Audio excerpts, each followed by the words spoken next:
steam, it's time to break one for cover. That's gonna cover, that's gonna cash. Then we make the 100-yard dash to the window. I don't know what you thought. It's Ramon Scott, running so hot. Sports make money and we make money with sports money every single day. NFL, NHL, NCAA. Stay away from the juice, we might play a parlay. It's the morning steam. What? Ramon Scott, sports money. What? Wake your ass up and let's get to the money. Get to the money. You know how we do it.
And a pleasant good morning to you from the sports betting capital of the world, Las Vegas. This is Ramon Scott. Welcome to the Morning Steam Show for a Friday, December the 6th. We've got a big day of college football games, or a night anyway of college football games as we get rolling here with our postseason. Hey, these are championship games tonight, including winning you're in UNLV and Boise State from the blue turf, and we'll get a good feel of who's going to make it there tonight with the Rebels taking on the Broncos in a big one, and a couple other nice conference championship games tonight, plus NBA, NHL, and I've picked a few college basketball games to look at today. How did you folks do with your card on Thursday night? Want to thank the guys for a great night last night of action here with our Thursday night football game. It lived up to the billing. It lived up to the hype, whether you were on the right side or not. I think we got our money's worth. We saw two good playoff-bound teams with the Lions and the Packers last night in what turned out to be a pretty electrifying game there. I thought maybe it would be a little more defense there, and it was early, but it got loose late and went over the total there last night. And how did you guys fare on that one? We certainly saw what the Packers are capable of, but the Lions were able to come through. Maybe that home edge was just enough to win that one with that last second field goal last night. Felt like it was a push for the most part. I sent out the premium at Lions -3, minus $1.25 or so. Look, it's a premium. You want to win it. You think you have the right side. Maybe they can get the number. I think we felt like this one was going to be probably real close to the number. It did feel like the public was heavy on the Packers, and maybe they got there with the hook for the most part. But I'll just say, look, maybe there were some mistakes in there. Maybe both teams made mistakes, but I think they overcome them, gave us a good game last night. But thanks to the guys for a great stream last night. We also had some special guests on the show there as well. But I would have liked to have joined the guys. Never got my invite, but still enjoyed hanging out with them with the live coverage of Thursday night football here with our, don't forget, with our friend Razor Sharp Picks in our simulcast last night here on the Sports Money Network. So pretty fun night, no doubt about it. Hey, we had a fun night last night with a lot of winners. We did not come through again with the consensus parlay, but we'll just keep trying until it happens. I think it's 27 in a row right now, but our consensus game that kind of took us out early was the Dallas Mavericks and the Washington Wizards game to go under. It went well over there yesterday, but we had some nice winners certainly yesterday in NBA here. I had a pretty strong day with my premium pick selections and a few selections here on the show. You guys had it right with the consensus play, Nuggets and Cavaliers to go over. I was on it as well. But I did have a premium pick winner there with the Cleveland Cavaliers over the Nuggets in the big game last night in the NBA, as well as the over in the Hornets and the Knicks game. That was my premium pick winner here yesterday. I also had a premium pick winner with the Phoenix Suns and the New Orleans Pelicans game to go over. I also had the Pelicans here on the show. Also last night, how about Mikey Money? I did give out the Bulls here on the show over the Spurs, and they were able to get it done pretty impressively. But Mikey Money had that winner on the Bulls and the Spurs. I had mentioned in the chat. I said, wow, the game, I think it went over the total with 8 minutes to go in the game, and it was like a 235 or something like that, as the teams had over, I think they had 200 points after 3 periods. So Bulls and Spurs, winner for Mikey Money and for us here on the Morning Steam show. Also, I had the under in the Kings and the Grizzlies here on the show. Also, premium pick winner with the Memphis Grizzlies last night. Getting it done, needed the free throws there, it felt like at the end, as the Grizzlies got that home win in a tight game last night. Also in basketball, I hope you guys are free subscribers to my picks at winnable.com. We swept our card overnight here, just wrapping up here. I think in the last couple of minutes, we went 4-0 on our Chinese Basketball Association picks. You could always pick up some off mainstream winners here a little bit with me when you subscribe with me over at winnable.com. I'll tell you about that in just a moment. We did have a few winners on the ice, but it was a little bit tougher sledding. It felt like last night for me. I did have a premium pick winner with Colorado and Carolina game to go over here yesterday, but did feel like it was a little bit tougher for me. We did have the consensus winner with the Montreal Canadiens. Great job by Team Steam here last night. Also, shout out Gonzo, winner with the Ottawa Senators, I believe, here last night, if I'm not mistaken. Over the Detroit Red Wings on the community tab yesterday. I also had the Seattle Kraken as a winner here on the show last night. And one other premium pick winner on the ice that I had was the Columbus Edmonton game to go over last night. So only if we can put all the sports together at once, I might like that a little bit better. But in late action last night, we did have that consensus winner. Great job, you guys. I had it with you as well with the St. Louis Blues over the Calgary Flames last night, 4-3. And of course, Joe T, I was ready to go under here on the show live. And then I looked at the community tab and I said, wow, Joe's on the over on that game where it's been a massive under. I'm just going to pivot to the side and laid off that total. So good job, Joe, at the total, at the winner there with the total in that Edmonton and Calgary game. So, all right, we did have some other nice winners also in college basketball last night. We came through with flying colors, it felt like. Some L's along the way, but Cleveland State, Wisconsin, Milwaukee game to go over was a premium pick winner. We also had winners here on the show, including Wright State and Oakland to go under. A winner there. We also had Valparaiso over Drake as our show winner here.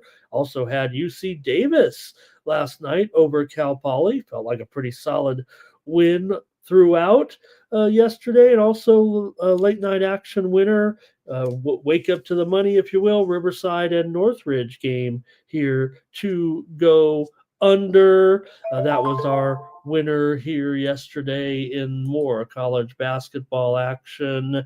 And I think we had a couple others here. Let me see. I want to point out. Mikey Money, easy winner yesterday on the show on pre-gaming with Southeast Louisiana and Nicholls State game to go over. I think we got a push out of that on our side. We laid Nicholls State and they won by 3. So hopefully you guys did well yesterday, and want to say hello to everyone here in the chat. Chat All Stars here today. Hello, stars. As we get ready for our little show here today. Hey, if you want to be eligible and try to be our first winner of the consensus parlay, hopefully tonight's the night. Just enter a comment into the chat, say hello, give me your picks, type in an emoji, and you can win your your eligibility to win the community parlay. We'll try it again here tonight. Thought it was a great idea when I said, hey, I can drum up some engagement. We can give away some money. All it's been is draining all the money from me that I'm putting up to try to hit the parlay, but that's okay. We'll keep it going. Your support here on the channel will keep me buying that parlay for us. Let me say hello to my friends in the chat. Who's here today? It's Joe T. There's Joe, talking about that total last night, and great job by the guys on the show last night. Like I said, really enjoyed watching them there, and we had a couple of other guests join us as well, but all I could do was type in the chat. They got a star-studded cast. They don't need someone like me joining them. Here's Nick Handy there as well. Cash Canes here. Ronnie Young. How about Joe W. here today? Hey, everyone. This is my main guy right here, Thomas Lewis. He's helping us out. Nobody give him a hard time just because he's the one making the ruling or the tallying the votes in the community parlay. We'll get it, Thomas, and we'll celebrate with the winner. T Bird is here today. Good morning. Also, Jermaine is here. Thomas is ready to go. He's got his pick right there. UNLV. He's saying our team here in Vegas. Fernando's here today. And always a good point to start out when we got our soccer action here on a Friday. We've got top league action here, Friday features, including Serie A, La Liga, Bundesliga, League One as well. No EPL today after yesterday's heavy card. And I think we ended up splitting our totals here as we tried to give out a couple of plays on our own yesterday, but we did split those totals there, it felt like, with our two EPL games yesterday. So, all right, let's say hello to a few more folks as I kind of queue up the show over here, make sure I've got it all working, make sure we got good latency here today. I'm not blurry today, you guys, I don't think. Our Thompson's here. You know what you do. You guys gave me a lot of great advice. I just went ahead and did reset the router. I don't know. I mean, maybe it is a thing where I should reset it here, but I just did the router and seemed to work fine. So, all right, let's see what we got here, though. I want to make sure I got it right so we're all on the same page. All right, who else we got there? And let's see here. Thank you, T Bird. Nice, great. I'm glad you took advantage of those. Look, I always like to try to watch the game on FanDuel TV, so I really like the CBA games, if that's what you're talking about. Yeah, I like that league. The game, they have the live coverage, so usually what I'm watching here when I'm getting ready for the show. So appreciate you guys following me there. Who else we got here? Oh, Vikes for Life. Hello, nice to have Vikes for Life here. I think he's liking UNLV there in that one. And Fernando talking about that scoreless draw yesterday in the action from Mexico. So there you have it. You see there, Fernando says came through BTTS and under yesterday. All right, a few other comments here. Let's see. Oh, Matt D says the Lions can't win the Super Bowl with a good old Dumb Campbell as head coach, making those goofball calls. They got saved there a little bit, but yeah, we're just go for it here at the 30-yard line or whatever it was. Philly Eagle Flyer here this morning. Thank you, Daniel. Hello, Daniel. Nice to have you in the chat all stars. And he's got the Bulls here in their game tonight against the Pacers. And he says maybe the Spurs also. I think he's saying there against the Kings. We'll preview the action. Curtis, hello and thank you for all of your support. One of my day oneers right here. Hope everything's good for you. Ready for a great weekend. And let's see here. Daniel says he's got UNLV and the over in the big game tonight. And let's see here. I think I said hello to everyone. All right. Let me do my commercial and we'll just keep the show rolling here a little bit as we get ready for the action. Oh, Justin's here early. Sports money is money. All right, let me do a little self promotion here anyway. If I'm going to come off a pretty, we're on a little bit of a roll. I think I think it's fair to say, even if it seems like two or three of the sports were crushing it on the card and coming out ahead, and then I throw in one sport that maybe didn't do as well. It's not on purpose, but I think it's okay to promote here right now with a pretty good run this week. Pretty good run. I think we've had about as good a run as we've had here right now with especially the college basketball really heating up. It feels like right now my numbers must be right on to a certain extent, really hitting some of these good, even some of the losses. Sometimes we can flub one up, right? And you get it way wrong, but it doesn't seem like right now, especially in some of the games where maybe it's a close call, but that's all it is. And if we get beat, we have the handicap right. You don't want to have the handicap wrong. You can always live with some of the L's if you've got the handicap right. So please check me out over at winnable.com. This is how you support me on the channel. I'm totally stoked right now with all of your support.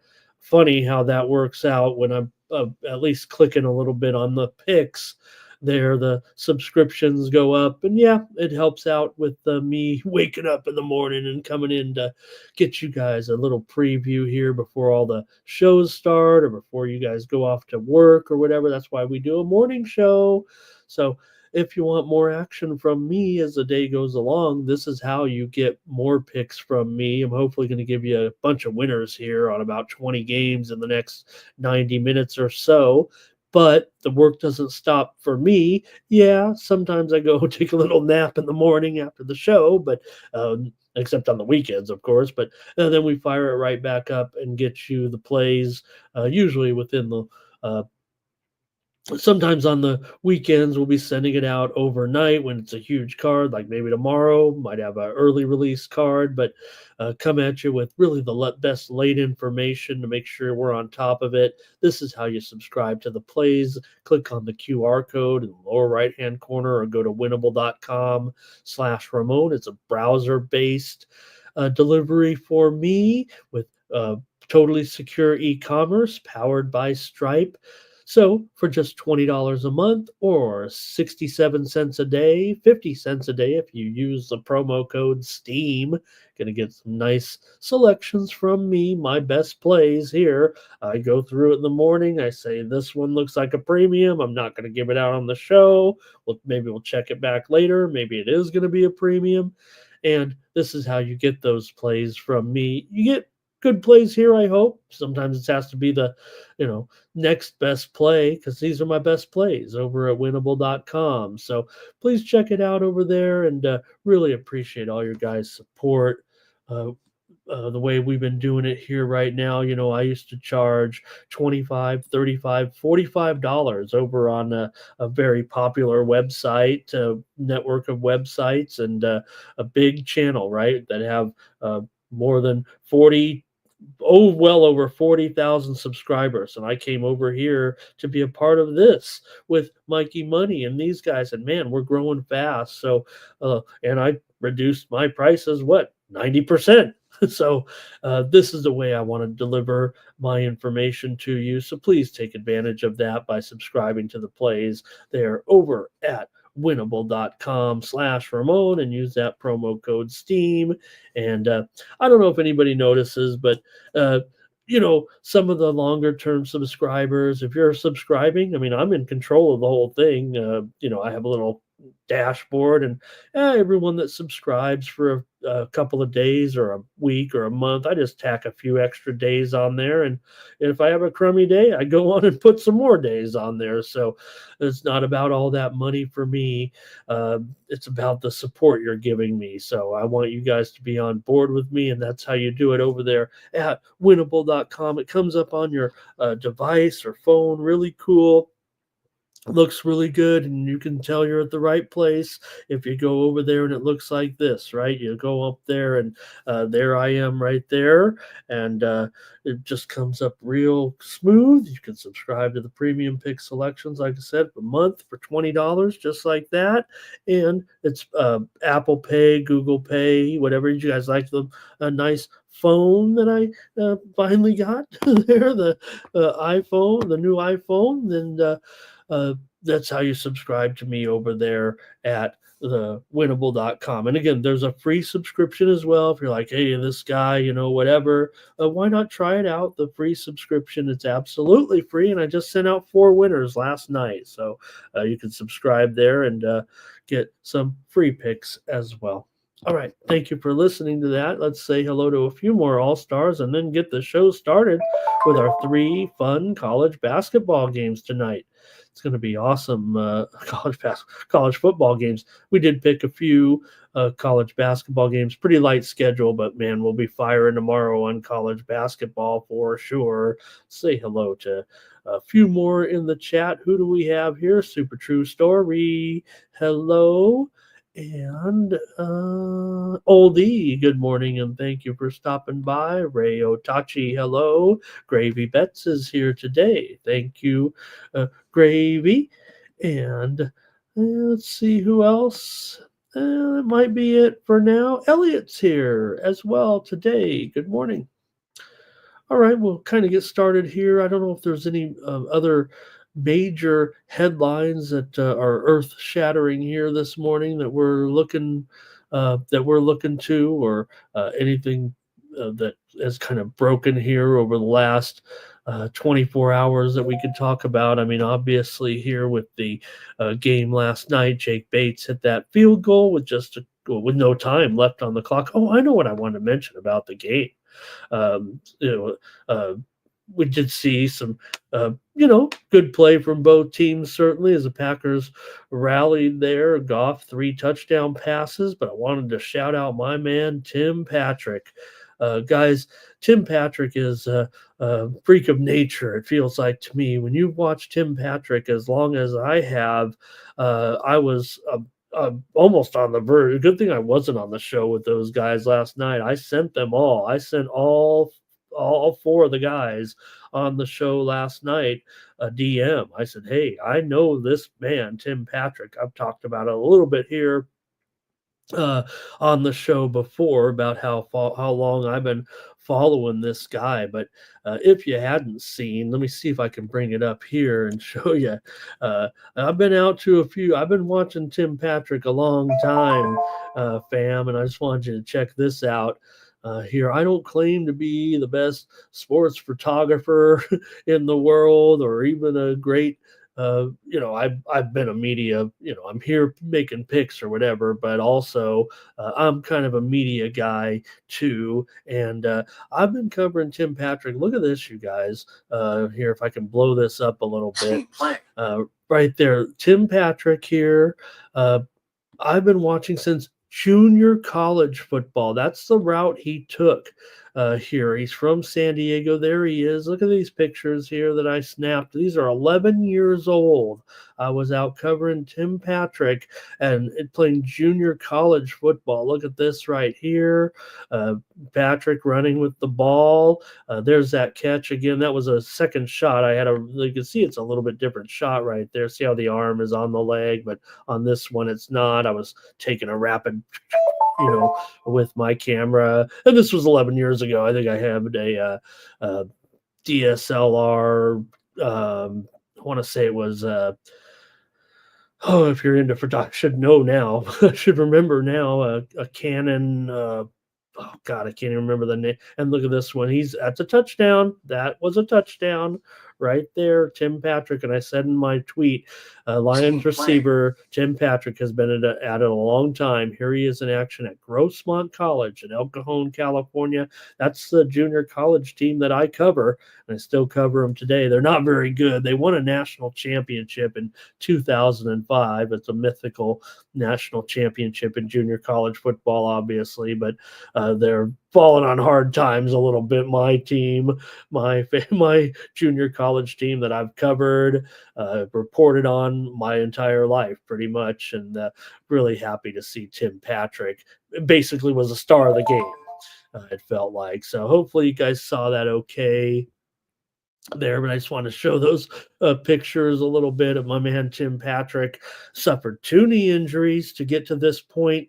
Denver had to let him go. I don't think Denver wanted to let him go. I just think they were in a little bit of a situation, because they were ready to make their move this season. The Lions picked him up, and boy, I bet they're glad they did, because right now, seeing what he did last night, look, he almost felt like the best receiver on, St. Brown was nice too, but Tim Patrick basically had the game of his career last night. That's my guy, Tim Patrick, former Grossmont College and Utah Ute. So hopefully that was okay to sneak that in there and brag a little bit, barg on the man there a little bit. So, all right, let's see a few more comments. Maybe you guys can react to that a little bit and see if you liked my pics there. I like going out there. I love taking pictures. There's something about it. The still shot. I'm not great, but you get some good equipment and you can stop the action. I really like sports photography, but I'm not very good. But those shots were okay, weren't they? Let's see who else we got here and talk about. Oh man, there's some steam rolling in here, right? I already heard a couple of them, and I'm so talking about this and that. So let's cover some of the steam here real quick before we get on the show, because I see Georgetown taking steam here. There's not many games. There's only a few that I've decided to preview. This appears to be one of them, but Georgetown taking the steam here against West Virginia. Look, they haven't totally turned it around here with Coach Ed just yet, but right now, West Virginia was a 9.5-point favorite. They're probably down to 8.5 here right now as Georgetown takes some of our first steam here on the show this morning. Also, moments ago, St. Peter's took some steam in their matchup against Manhattan. St. Peter's was an 8-point favorite. They're probably up to 8.5 or 9 here right now as the steam comes rolling in. How about Iona and Sacred Heart? This one total moving over here right now on Iona already took steam this morning against Sacred Heart, and now the over is taking steam here. Was 142.5 up to 143 or higher here. Also, Merrimack and Canisius right below that game, 881, 881, 882. And this one taking steam to the under here with Merrimack and Canisius. It was 134.5, going lower here right now to 133 or so here. Also, NBA steam came in here just as I was getting ready on the show. And interestingly enough, I think I am moving. I think my play might be on this total here. I guess it might be now. I kind of like both aside the total, but it's going opposite of what I thought. So I'll reevaluate when we get there. But Utah Jazz, Portland Trailblazers under taking big time steam here was up to 228. I think this one may even go much lower here. I was hoping it would. I kind of like the over in the game, but we'll see.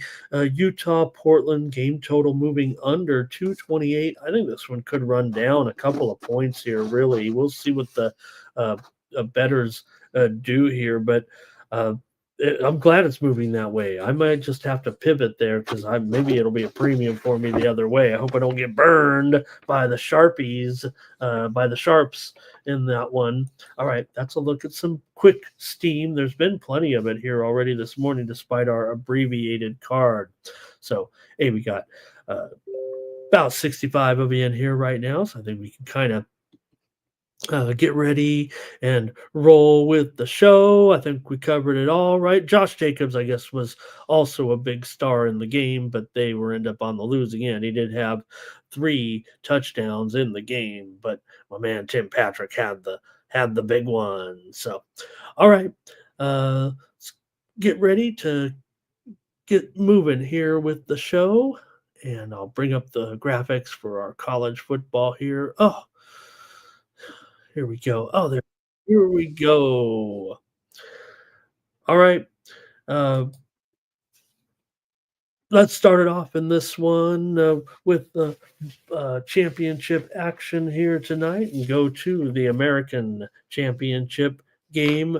Note the start time on the games here today. It's a little bit unfortunate, but they kind of run over one another. But the first uh, in fact, what I meant to say is, look, I've screwed up the order here, actually. Let me go in time order, you guys. I'm sorry about that. Let me start with this one. I hope you guys didn't start typing in your picks, but this one I know is at 7 Eastern and 4 Pacific. Let's go ahead and start with Conference USA if we can here right now. I think that might be the way to go. Let me get it started here in our previews. All right, here Conference USA with Western Kentucky and Jacksonville State. You have Jacksonville State a 4-point favorite. The total 58. If this matchup looks familiar, the teams just met last week, and Western Kentucky won that one 19-17 as a 1-point underdog as they kicked a 50-yard field goal with just seconds left in the game to get the win. Western Kentucky did outgain Jacksonville State by about 100 yards, 420 to 320, I think it was, 425, 325, something like that. But Jacksonville State had the big-time rushing advantage in the game. Jacksonville State runs that ball, man. They had 230 yards rushing. Now, Tyler Huff, the quarterback, let me check the status. He is questionable, I think, for this game with an ankle injury. So it would be a pretty big downgrade if he's not able to make the lineup. And right now, it does feel a little bit 50-50.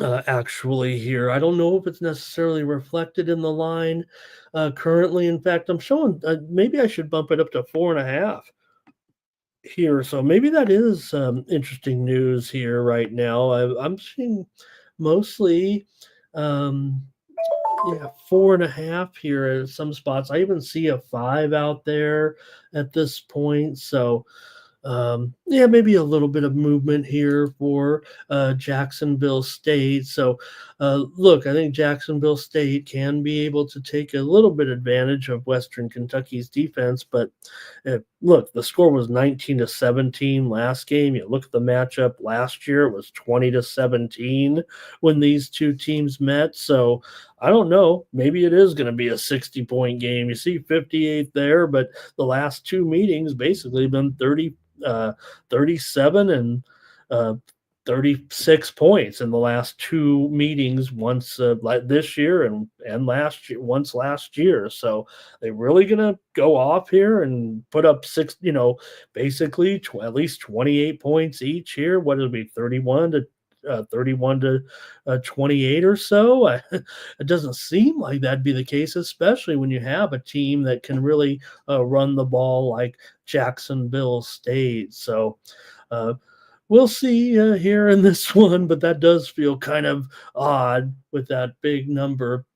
You guys go ahead and type in your picks here. This is a second straight trip for Jacksonville State in the Conference USA title game. That's amazing in itself, right? Because they just became a Division I team last year, and they're in the championship game twice. But remember when the season started, like we said, Jacksonville, welcome to Division I, right? I mean, Jacksonville State was probably going to be a pretty competitive team. They got in a great league, and they've won 8 of their last 9 games after starting 0-3. So they know what they're doing to get ready for the season. They got Coach Rodriguez. They're 7-2 against the spread as a home favorite. Are the Gamecocks under Coach Rodriguez? So, let's see. Last year, I mentioned that game 20-17. The Hilltoppers were the favorites in that game, I believe. Let me see if that's right, by 7.5. But I think that's, maybe there was still underestimating of Jacksonville State. Maybe Western Kentucky was a little better, I feel like, at the time. Still, they've had a pretty strong season here. They come in here at 6-2 in conference play. Both teams are, of course, 8-4 overall. Western Kentucky 17-8-1. Last 26 games as a road underdog. 19-13-1 against the spread in their last 33 conference games. So the Hilltoppers have won this game before, but it's been quite a while since they have done so. They're also 18-11-1 in their last 30 games against the spread off of a win. They've had a quarterback who's had a pretty good year with over 2,600 yards passing, 22 touchdowns, and 10 interceptions. What are you going to do here tonight with Western Kentucky taking on Jacksonville State? I'll get to your comments here and see what you have. And we're going to start off with Thomas likes Western Kentucky in this one, plus those points. And sorry, Kane, I got you, man. I'm sorry I did that to you. I kind of blew that a little bit with the times. I was typing them in order. So, and Super Tristan, I don't know. I'm feeling like I just don't know about the injury status right now. Listed as questionable. And the fact that the line's ticked up maybe could be an indicator there a little bit. Elliot says, hey, look at them there, 5-1 here. He likes them to win. Jacksonville State, of course, was on a winning streak before losing that, before dropping that game. And that one was, at Western Kentucky. Like I said, hope I was clear on that. Thomas Lewis here is on the under. And Irish King, nice to have Irish King here. And Philly Eagle Flyer joining us for some soccer action. Super True says Jackson State wins and covers. Daniel likes that under after what we teased there a little bit about what we've seen, right, with this matchup, if you will. I think the same thing. I think I was I'm trying to remember back. I think I was, I want to say, stupidly on the over last. I don't remember, actually. I don't think it was one we previewed. I'm trying to remember now, but all right. Thank you, Elliot, for your nice trend here. He says last 6 December games against non-AP teams have gone over. AP ranked teams from that top 25. So, but I guess here, what we're dealing with are just the two best in Conference USA. All right, not much from you guys here. I know this one's a little bit, off here. Justin says give him Jacksonville State. R. Tom's Jacksonville State. So, all right. And Robert McCormick, hello. He's busy today, but has been listening. Thank you for your support, Robert. And let me see here. I'm gonna go. I'm gonna take the dog here, you guys. I'll take Western Kentucky. Last week's game was close. Game last year was close. I'll just take my chances with the points here. And this one, give me the points here in the Conference USA Championship game. All right. One more piece of steam came in just now with college basketball, Siena and Niagara. Game total here to go under in this one. I know when these two teams have met, we're in conference play now. It's usually a high-scoring game. I'll take a look at that. I don't think it's in our preview here, but Siena and Niagara was 129, but it's moving lower here at 128 or so. I'll look into that. We'll see. It might be a good thing that the total's moving lower. All right, I think that's it from everybody. Nasty Nate says he'll take the Celtics in the second quarter. Maybe Nate's busy and he just wants to get his play in. We know he's going to take Celtics in the second quarter there, but we're on the college football, so here we go.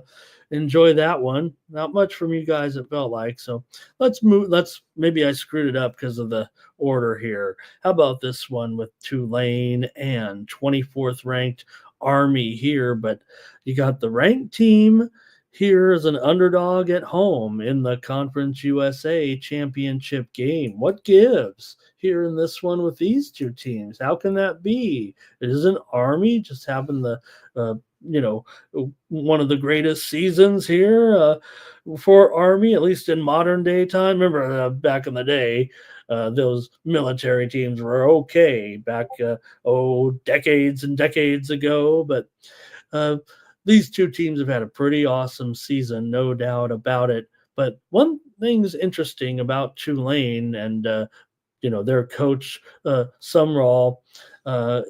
They have been able to stop the option against these military teams. They faced Army in 2022, they faced Army in 2023, and they faced Navy earlier this season. And in those 3 games, how many points did Tulane give up?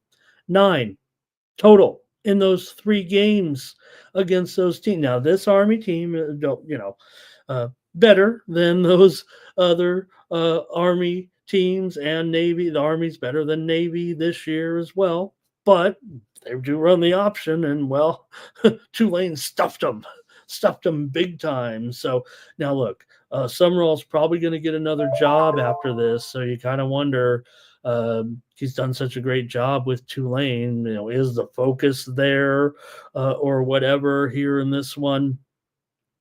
But still Tulane 9-3 against the spread this season. Army started the season 6-0 against the spread, but they're just 1-4 against the spread in the last 5 games. And the one game that they did cover against North Texas, it was a kind of lucky the way that one went down. So these two teams, man, this is not. It's 47.5 for a reason. We know Army's going to grind it down, but Tulane does the same thing. These two teams are not necessarily explosive. It feels like the defense is kind of what dictates between these two. So let's see what you guys want to do here in this one, in this game with these two slow teams here, and see what you have. And I'll give you a few trends in this one to help you along. All right, for Tulane here, what are they? 5-0 against the spread as a true road favorite, if I'm not mistaken. Maybe 5-1. I'm trying to remember. Let me see here if I have the full schedule here.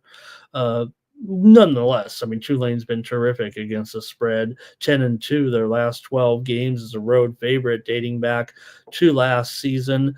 Tulane also 31-18-1 in the American against the spread here of late. They're also 20-13 against the spread, coming off a win. And how about Sumrall as a road favorite here with this team? I mentioned their success, but they did the same thing last year too. Seemed to cover everything here. But Tulane has been in the title game here a couple of times now, and I think they split those matchups. So Tulane also 7-5 to the over this season, 7-4 over against Division I competition.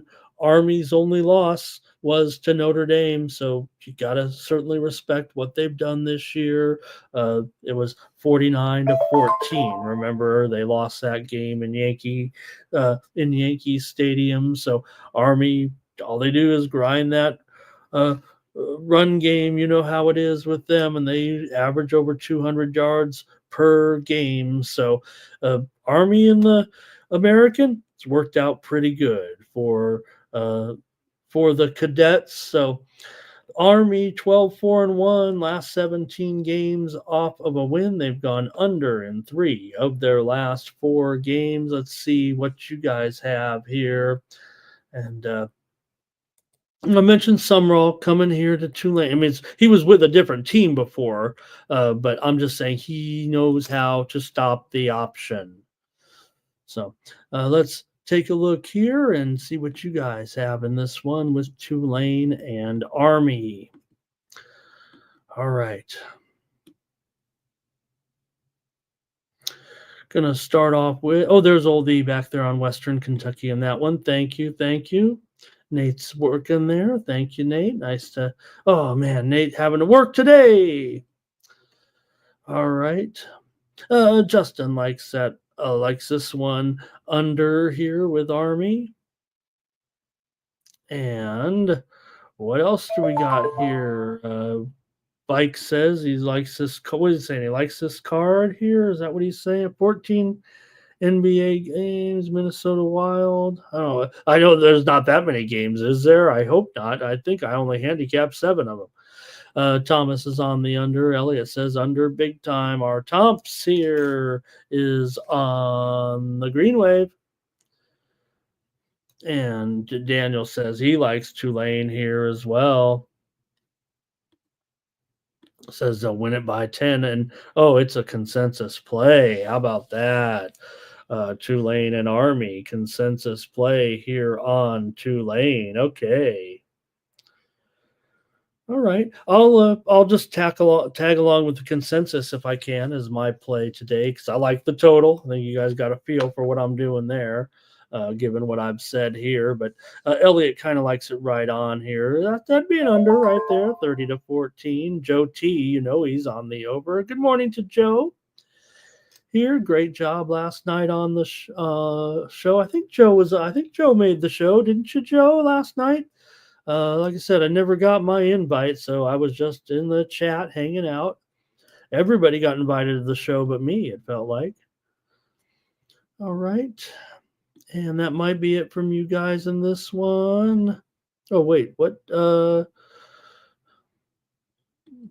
Let's see here. 24-10. Okay, I gotcha.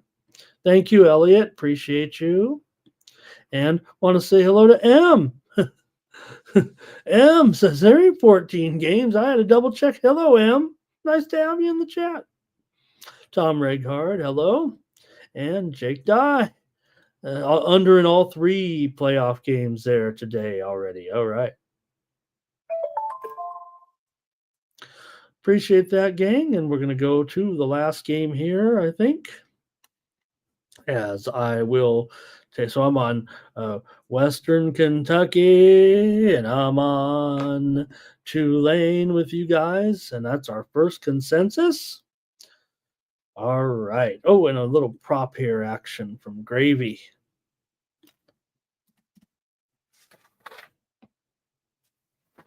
Oh, here we go.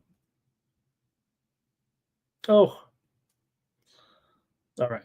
Let's get to our last. One more to go. Thomas says, keep it going, Ramon. Stay focused. And here it is. It's winning you're in the Mountain West. How about it? I don't want to embarrass myself, right? I'm supposed to come on here and I've tried to be an expert, right? If anything. And, I don't want to overstep my bounds. I'm really fortunate that we get, about 300 views right now over here. And you guys followed me over from the other channel. We were getting 300, 400, 500 views sometimes on those other shows. But I, for the life of me, can't figure out, through all the, I watched the pairing show and everything. I don't know how Boise State has earned their way to the number 4 seed. I mean, I understand it. They might be a conference champion. They've got a Heisman Trophy candidate. I was posing a question to the guys last night on one of the other channels. totally serious and saying, what would you make Boise State against some of those SEC teams that are, in the middle of the pack, right? Because you have Boise State ranked 10th, but because of their status maybe here as a potential conference champion, seeded fourth and getting a bye. Do you really think that they would really be just? I posed it to some of the top handicappers on some of these channels and said, what would the line? They were giving me, like I said, what about against South Carolina? They said Gamecocks by 4. Really? I mean, I look, I love the Mountain West. I'm a big fan. I think this has worked out great for the Mountain West. The Pac-12 merging with, all of a sudden they're getting a bye into this. They might be getting a bye into this 12-team playoff. Doesn't make any sense to me. I don't think any of these teams can stay within double digits of those, even those fifth place, sixth place, seventh place teams in the SEC. Now I'm a Mountain West fan, but I'm an SEC honk. I think, I've been that way for years. I've been all about the SEC for 30 years. It feels like I don't think these teams can hang with those teams in the SEC. So I don't know.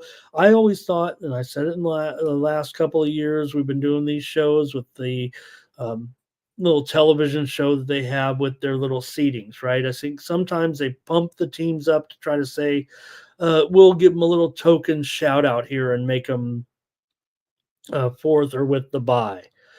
I don't think they should be getting a bye over some of those teams. I don't think these teams are good enough here. Look, UNLV is having a great season. I hope this is real here in Las Vegas. I said at the beginning of the year, I said last year, moving into that stadium is going to be a big deal for UNLV. The beautiful Allegiant Stadium.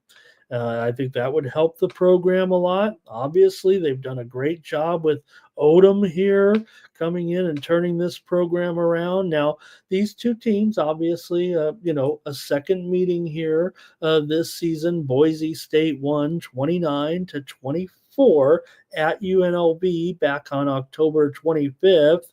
And they were 4-point road favorites in that game, and they covered the spread. So now Boise's at home, and they're still just laying 4 points pretty much. So what gives there? Well, UNLV, maybe they are underrated still here a little bit. Now, I'm not comparing them in, like I was just talking about, to teams in the rest of the country, but maybe in this matchup with Boise State having the Heisman Trophy candidate, they're the ones that are being talked about on the show each week. They're putting them in that 4 slot, giving them a bye against all these great college football teams. So I don't know. Maybe I just don't understand college football or the money too. They want we put Boise here and skip out. Boise's wonderful, wonderful place, wonderful field to watch football.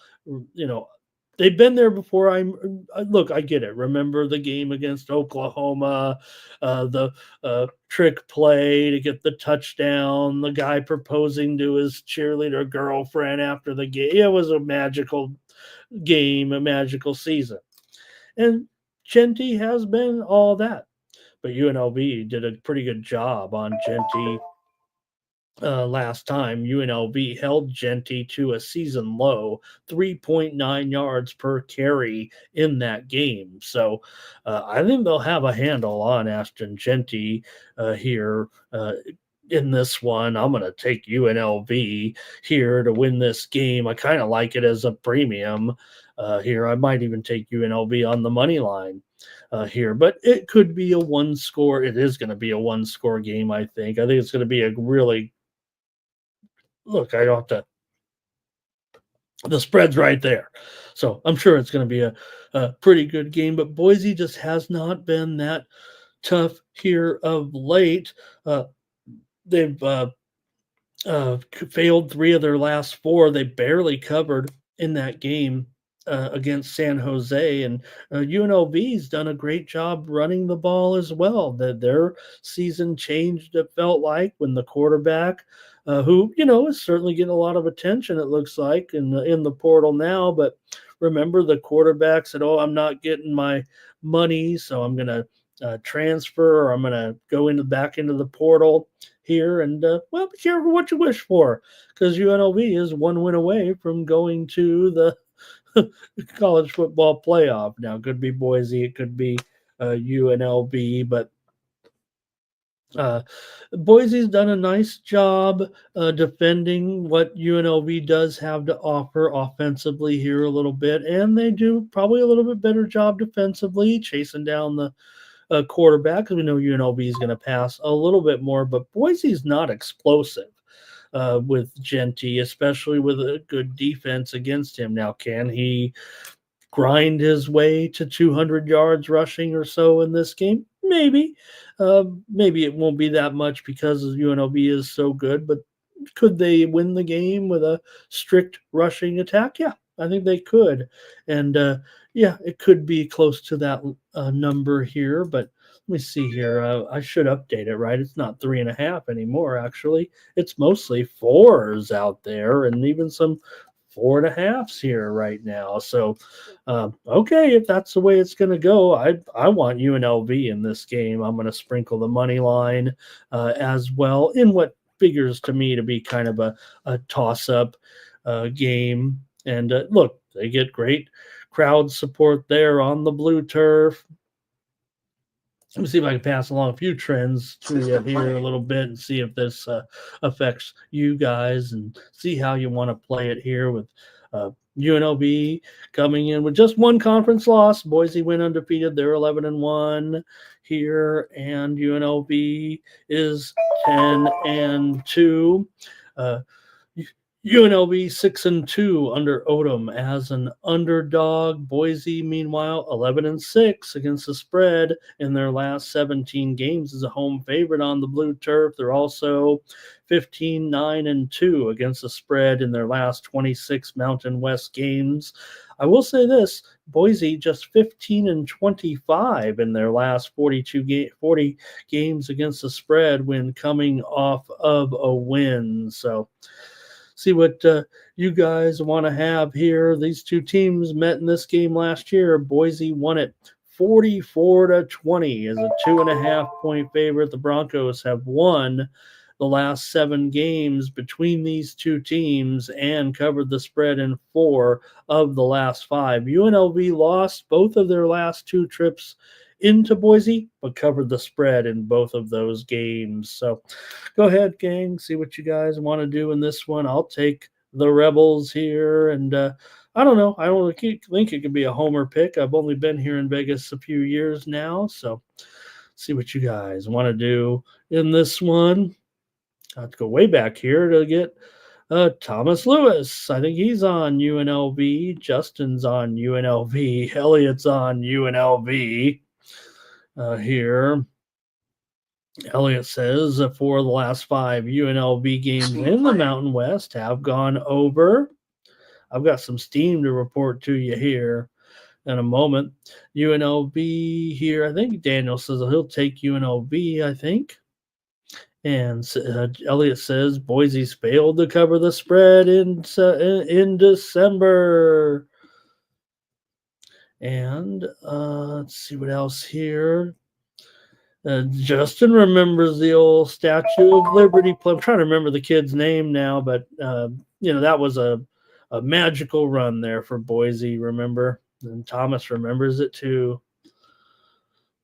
And all right, let's see here. Andrew, like in UNLV in this one. Daniel thinks that they'll get into a little bit of a shootout here. And Elliot says, yeah, it's only 3.5 over there. Cash Cade might be with me on the Rebs here. And Vike says that blue turf is janky. UNLV ain't ready, but he ain't even watching the game. Is that what he's, it's sad because all of those birds that die every year crashing into the blue turf, thinking it's a pond. It's very sad. That's a joke. Don't call PETA. Okay, let's see here. Oh, Thomas says it is in a well, okay. I guess I'm on two consensus plays. Sometimes I like to pivot when the consensus is on there. But you know what? I like the totals. I got to have premiums, especially when we're running hot. So I'm on it too. So um, that's why it's a consensus play here. So all right. And here going over, Elliot says, I'm going over and I'm taking UNLV. Elliot says, it hurts my eyes to watch that field. You know, the field that really is bizarre to watch? I don't have a problem with the blue or even the red turf. It was kind of, you're right, Eastern Washington has that red turf. But how about Eastern Michigan? When you watch the game and they have that gray turf, it feels like you're watching on a, I don't know if you guys are old. It was like on a black and white TV, and only the players' uniforms are in color. All right. And we have one of those blue turf fields in the high schools where I cover the games. Okay, that's it for college football, you guys. We got two consensus plays out of that. Wow. Here today. Cool. And hopefully we'll hit those. We've got at least a two-teamer. Let's do some more steam here real quick, and we'll preview pro sports today with and a little college. But man, the college steam here is popping off. How about High Point? They're taking steam here against North Texas here tonight. High Point was a 2.5-point underdog. Looks like it's down to 1.5 here. Could be going even to a pick 'em. High Point taking the steam here against North Texas at home. That's one of our previewed games because it's not a bad matchup. Also, this is also one of our preview games in college basketball. Delaware and Duquesne. Yeah, it's a little slim pickings, but it is the first game on the board, and the steam is coming in on the over here right now. It was 145.5, but looks like it's going up to 146.5. Also, just seconds ago, you heard it in the background. UAB taking steam here in their game against Prairie View. UAB was a 24.5-point favorite. Looks like they're going to 25.5 or higher here.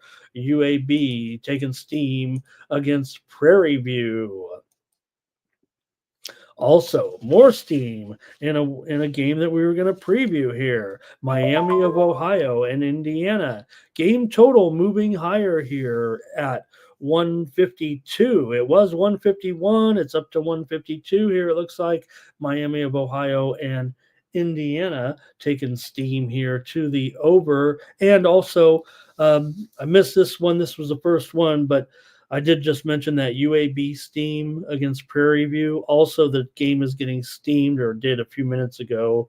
Right now, I want to say now it's been 15 minutes or so while we were rambling there on the football, but under 170 here right now. It was 170.5. Prairie View, A&M, and UAB pretty high total here, but the steam's coming in on the under anyway between Prairie View and UAB. All right, more steam there. All right, it's going to be a good day here. Let's get going with our pro sports coverage right now and go to the NBA, and where we have 6 games. No NBA Cup. We're on Friday. Those are done. Those matchups will take place on Tuesday in the quarterfinals. So then we'll find out which 4 teams are going to come out to Las Vegas. And let's go here now with the Magic taking on the 76ers here in this one. You've got the Magic on the road here, favored by 3. The Mag here, total at 210 in this one. Let me get the sheet here, get ready to go. Hope that doesn't make too much noise for you. All right. Philadelphia has had a pretty good run in this series, but we know Philly's been struggling here. No doubt the steam actually came in on Orlando in this one. They're up to 3.5 here now, and the total's dropped maybe to 209. I'll update that. 3.5 and 209. So a little bit of move to the Magic, a little bit of move to the under. Like I said, the steam did come in on the Magic here in this one, but Philadelphia has won 11 of the last 13 meetings between these two teams here in Philadelphia. But we know that they're playing pretty bad right now, and that was a different Philadelphia outfit in all of those games. It feels like Orlando currently 16-8 here right now, in Philadelphia just 5-15. So see if you guys want to do anything with this one. Philadelphia has also covered 5 out of the last 6 games between these two teams, but it's Orlando that's red hot right now, having won 7 of their last 8 games, including 5-1 in their last 6 games here on the road. Orlando, however, is just 6-9 against the spread on the road this season, although they're 12-4 against the spread as a favorite. The Sixers have been dismal, no doubt, straight up and against the spread. They're 4-9 against the spread as an underdog right now, but maybe this is an okay spot. Maybe Philadelphia here can. Are they starting to wake up a little bit without Embiid? Is it maybe a little bit better? Kyle Lowry is probable in this game, so at least they're getting him back here in this one. Drummond is questionable.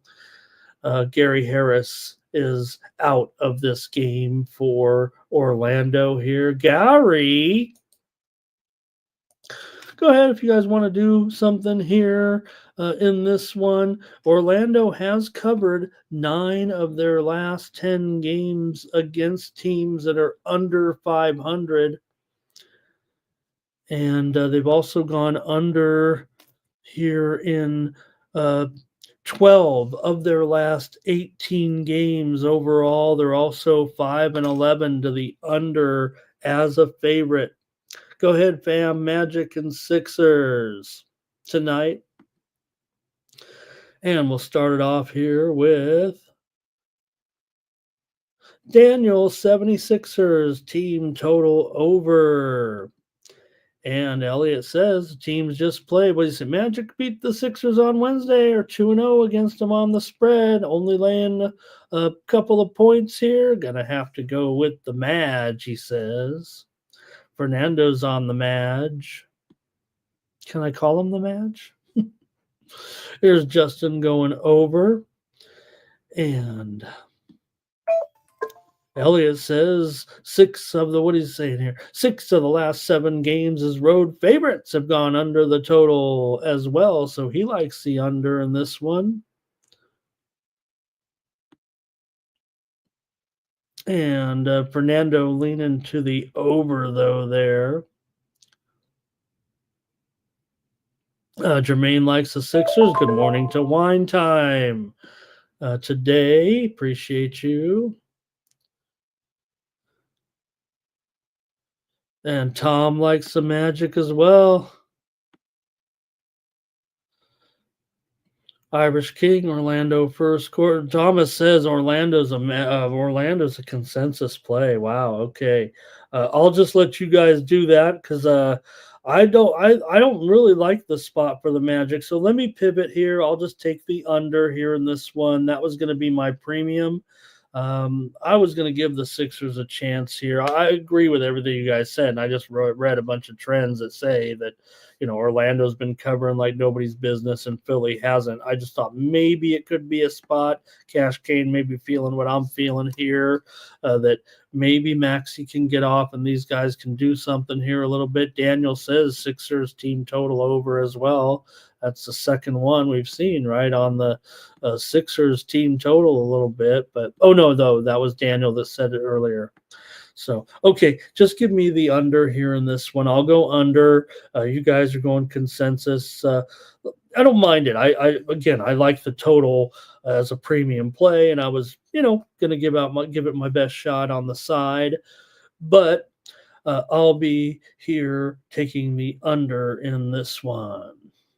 And Daniel says, keep it coming. Laugh at me. I'll be the one that laughs last.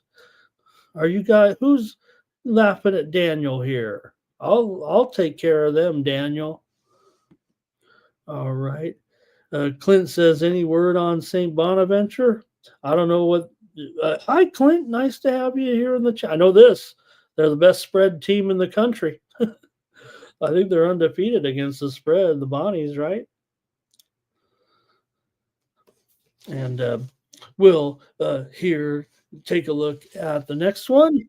With the Bucks taking on the Celtics here. We already know Nate's on the Celtics second quarter.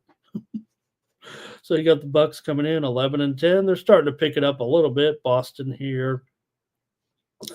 Still 18-4 right now, looking pretty good. Obviously, Boston a little bit overrated here. You're not going to make any money, Nate, laying the Boston every game right now like you do. But I know you love your Celtics, so we won't. And you do your second period, so maybe that's the spot for you. But Boston has not been terrific against the spread this season. In fact, they've failed to cover in 7 of their last 10 games here right now. But Milwaukee's been a bum too here, but they're hot. They're hot. Finally, are the Milwaukee Bucks here, despite that loss last time out to Atlanta to stop their 7-game winning streak. Boston, meanwhile, won 2 in a row. Remember, they lost that big game to Cleveland, but bounced back nicely to beat Miami and cover. They did not cover against the Pistons. We had them in that. We had the Pistons in that game because remember, Boston has trouble really covering back-to-back games is what it is. They're solid. They win, but they're not only fail sometimes here on these coming off of a spread win, just kind of up and down a little bit. Still getting it done. That doesn't matter when you're trying to win them all. Boston's won 5 straight at home. They've beaten the Bucks in 5 straight meetings. 5 of the last 6 meetings between these two teams have gone under. Also, the Steam came in on the under here. What is it now? 7.5 and maybe 227.5, maybe 226.5. This one's gone down a little bit for sure between these two teams right now. We're seeing it headed under here a little bit. And I don't know if that's Boston isn't necessarily a big time under team right now. In fact, they've gone over in 7 of their 11 home games. Now Milwaukee is 1-4 to the under as an underdog. Maybe that could be their stat here to a certain extent with these two teams. See what you guys have. This series, I believe this series has been an under series, as I said. So, all right, let's see here. So Boston right now, the streak is now 1-8, cover 1-8 ATS coming off of a win. So they're usually just overrated. That's what happens between these two teams, right? Or with Boston anyway, right now. Let's see what you guys want to do in this one and see what you got. Thank you, everybody here. So right now, let's take a look. Oh, Elliot's got some great stats for us here. He says each of the last 7 games following a home win have gone over. That's a premium for Elliot. He likes it over here. Ooh, I don't know. I mean, I like kind of the series history here a little bit. The Steam came in on the under. Let's see what else. Justin says he likes the over as a premium as well. Hey, you guys can get your own premiums. You don't need mine. Anybody could do that fancy little winnable app. It's just not, you can just sign up. You could be the next obnoxious tout like me, selling picks, schlepping picks for pennies on the dollar. I'll subscribe. If anybody in the chat sells their picks for as cheap as I do, I'll subscribe. You don't need to subscribe to me. You guys are Team Steam. Curtis is on the under. Nasty Nate's hitting Pritch again here on his point total. Art Tom's likes the over as well. You guys are really on the over on this game, man. I'm not feeling it. All right, I'll probably just pivot to the side because you guys can talk me out of a total, that's for sure. Even if I have been a little bit warm here of late. Nasty Nate likes a teaser. He likes Celtics and over on a tease. All right, here Vikes has a prop there. It looks like Thomas is on Boston. Daniel's on Boston. And how about Giannis here? Remember what they said? Remember when they had that? They were hitting each other like little girls, right? And Brown said, and Giannis said, "That's how I play the game. I go out there, try to have fun." I think Giannis. I'm kind of with Justin. I think. I think Giannis was the one that was a little bit off there. I think he tried to make, he's going to give him a little guff and then say something else afterwards. So, if anything, maybe I wonder if Giannis is kind of. I don't want to say the Bucks are, toast or anything. They're not going to, be that team that we saw that was a championship caliber team. It looks like, but all right, Tom's on the Bucks here. Thank you, Tom. And Thomas, what am I missing there? What do I need to get at Amazon? I just bought a bunch of Amazon on Prime. What was it? Prime Monday or whatever it was. The packages have been rolling in all week. Daniel says his picks are free. All right, that's what I like to hear. Here, Justin. Well, call me a fan of you guys. I'll subscribe. All right. Fernando is concerned about the personnel in this game, wondering who's in, who's out. Giannis is probable. Tatum is questionable. I would think he's probably in line to make this game, though. KP, though, may need to sit this one out, still kind of nursing his injuries along a little bit. Tatum under the assist here. Big Al is questionable. Holiday is probable. Also, big news here, right? Middleton here is probable for tonight's game. So hopefully going to see Middleton in there. You don't want to bury the lead here a little bit, but Tatum under here, it looks like. Yeah, there it is, right? Elliot's got it. He says Middleton just came back. So Nasty Nate says, is Celtics and the over a consensus? I don't know if it is. I think we saw it going. I think there was some overs, but I'm going to end up here. Look, I'm going to take the Bucks here, not to go against Nate or any of these, but the Celtics just aren't covering these games. They just are not covering these games. So, and the fact that Milwaukee's been okay, I think, in the season series, and they've obviously cleaned it up a little bit here of late and doing a nice job. So, all right. I think that's going to do it for me. Unless you guys have something else here, let's take a look. All right, I think Bikes wants to have a WNBA expansion draft bets. If that's what he's talking about. I saw the Valkyries uniforms. Those are cool.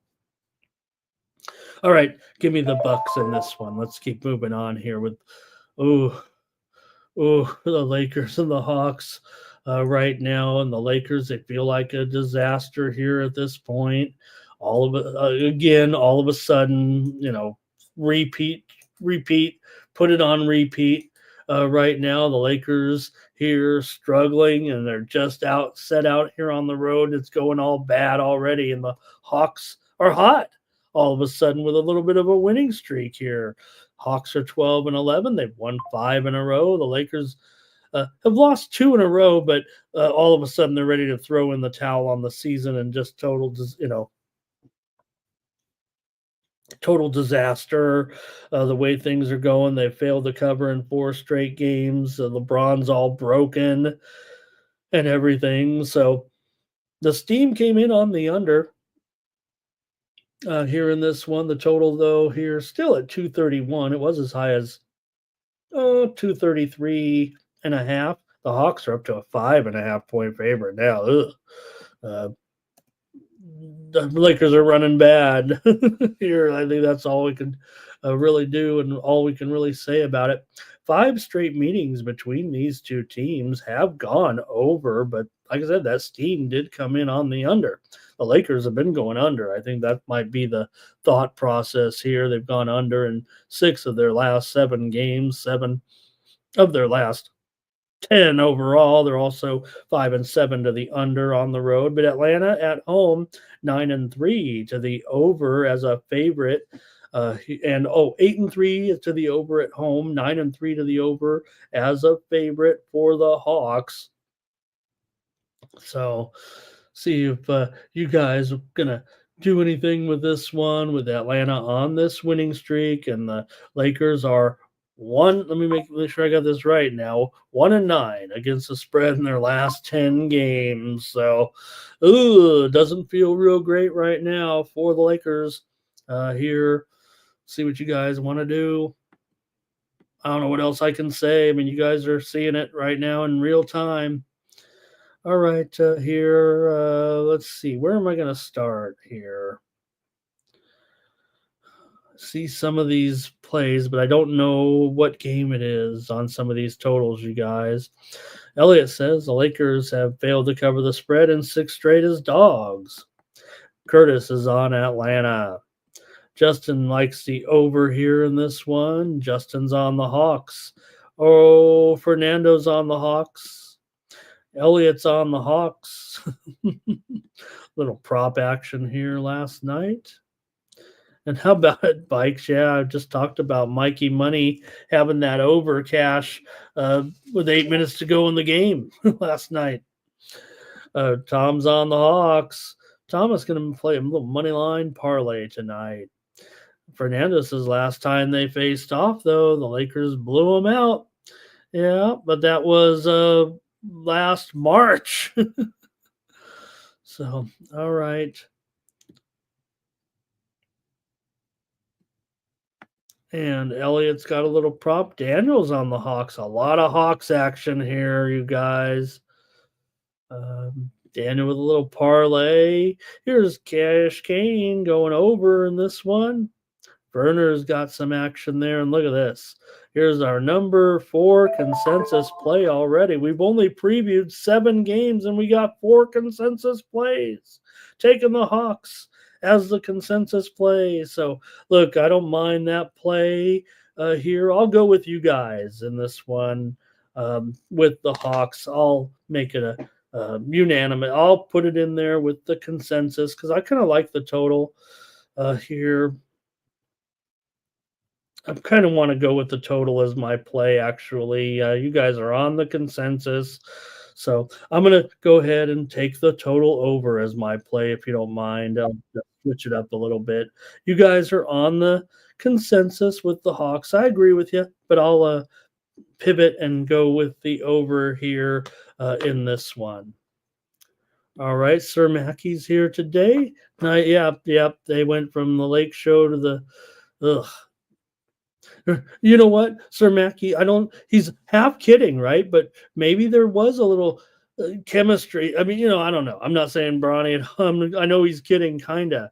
But you know what? There was a little bit of a, feel like the thing about what the NBA players have thought when I was reading it, and they could be just blowing smoke because you do that with LeBron, right? But they all liked the story, even if he wasn't necessarily an NBA player. Hey, LeBron does what he wants to do. All right. Oh, Thomas, we got to be honest with ourselves, Tom. We can't just draw the line at 5. We just got to go with it. If it's a consensus play, it's a consensus play, it feels like. Now, if you have to leave, I get that. All right. I think that's it. Daniel says that's it for my ticket. Let me look at it here. Let's get it up there. Bulls money line, Warriors money line, Hawks money line, Magic money line, and a parlay. Thank you, Daniel. All right. keep it moving here right now and go to the Kings taking on the Spurs. Here, the Kings, a 3.5 point. Oh, no, they're not. The Kings are a 5.5 point favorite here tonight. I imagine they'll have to check the injuries here and the total 227.5 or so. But the Kings are definitely on the move here. That feels like maybe Wembanyama might not be able to make it back for this game, is what that kind of feels like. Now, the Kings obviously are on the back-to-back here, but so are the Spurs. At least the Spurs, though, are at home. The Kings are coming in from Memphis here. So let's see what is going on with these two coming in. You got 5 of the last 6 meetings between these two teams have gone over. The Spurs have covered 5 of the last 6 meetings between these two teams coming into this one. You got the Spurs are 11-11, Sacramento just 10-13. They were playing well. They kept leading against Memphis last night. They'd fall behind a little bit. They'd fight back.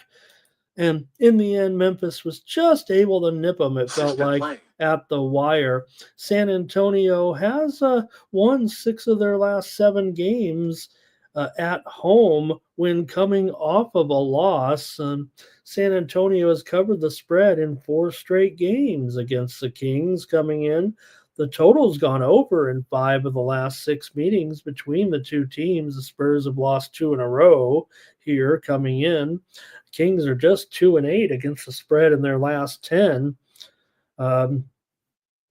See what you guys want to do. I think that might be kind of enough data. I will say this: there are some, that move kind of makes me feel like Wemby might not make it back. I kind of want to take the Spurs, but maybe the setting is still okay that even if he's not in there, I might be willing to still take the Spurs. Let's see what you guys have, if anything, in this one. And yeah, I think we're okay with Connect right now a little bit. And no doubt, Thomas, is worried about the number of teams in the parlay. But you know what, Thomas? Nobody wants to win. I mean, everybody wants to win. But when we do a 2 or 3 teamer, right? What are we going to win? $10 maybe. We want someone to win $30, $40, $50, $100 here. So even though I make a fun of it that we're not hitting that parlay, I think that's okay. All right, here's Elliot on the Spurs. And thank you, Kane. I don't know about that. I just like being a capper on YouTube. I'm fulfilling all of my dreams here. It's just taken me 55 years to get here. And Daniel says, check that home record, Ramon. Be checking that home record. Okay. Spurs are 8-5 straight up at home this season, 7-6 against the spread, if that's what he means. And AOD's way ahead of us. Bikes for Life says he remembers the San Diego Clippers. That's my favorite team. Do you know that the San Diego Clippers are back this year? They're back in the G League, but they're back. All right. Hey, Subhuman, thank you. Great job on the show last night, Subhuman. I was able to watch you guys and never got my invite, but I enjoyed watching the show. Tom likes the Spurs here. Okay, if Tom's on it, I'm on it. Give me the Spurs here in this one. Look, I don't know about Wemby, so not going to be putting it out as a premium or anything right now, but I'll take the Spurs. Pardon me, gang. In fact, give me 1 second.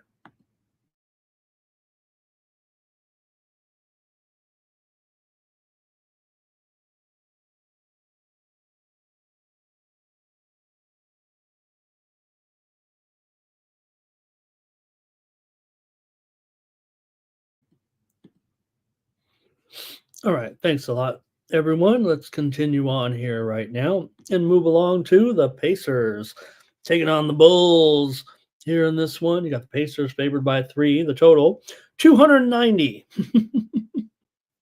246 and a half. I just make fun of that because that Bulls Spurs game last night was a wild one with a very high score. And I don't know, feels like with these two teams, it should be a high score again. Now, the one thing is that this series history between these two pretty familiar opponents does go under quite a bit. There could be something to that a little bit. These teams are kind of the same team, if you will, over the last year or two. 5 of the last 6 meetings here between the two teams in Chicago have actually gone under.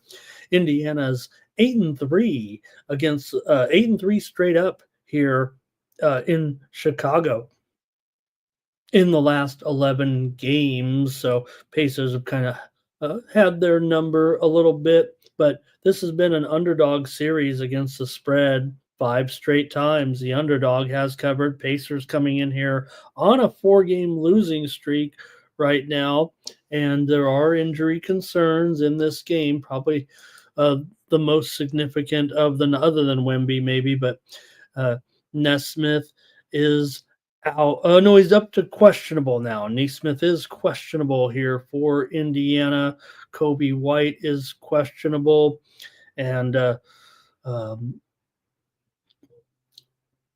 so yeah, I think that might be it for the significant injuries here. Indiana's been garbage against the spread. We know that now. 9-1 in their last 10 games. They really haven't been doing very well at all. Maybe overvalued somewhat, but does feel like right now the Pacers, I don't know if they're slipping necessarily, but I don't think we were necessarily expecting 9-14 at this point. The Bulls have the better record between these two teams and have been doing quite a nice job, frankly, right now. So you got, Vooch looking good, Zach LaVine doing well here, and Giddy playing out of his mind. So I don't know.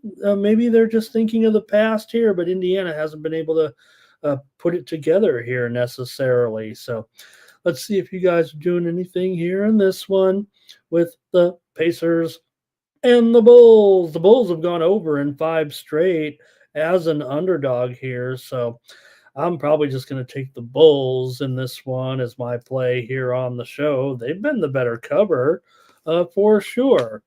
I should say they're not as bad as the Pacers. I think that's what it is.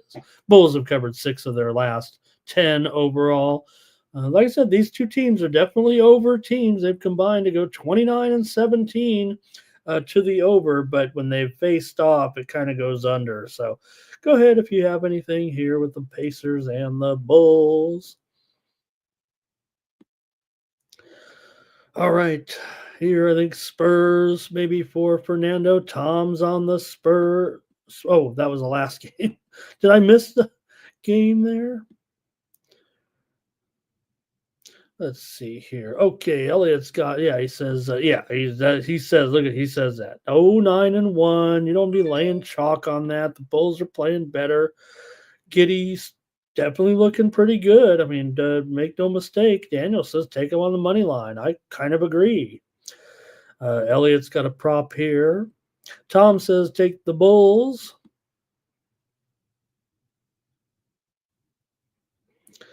And Hallie, what's the deal with Hallie, man? He's fallen down if you look at the list of guards and, you're ranking your guards, Hallie's fallen down, falling. Elliot says, though, Zach to go under here. Yeah, Berner's on the Bulls. R. Thomas is on the Bulls. Probably should be a premium. I should have made it a premium. Thomas is on the under here, and Berner's on the under as well.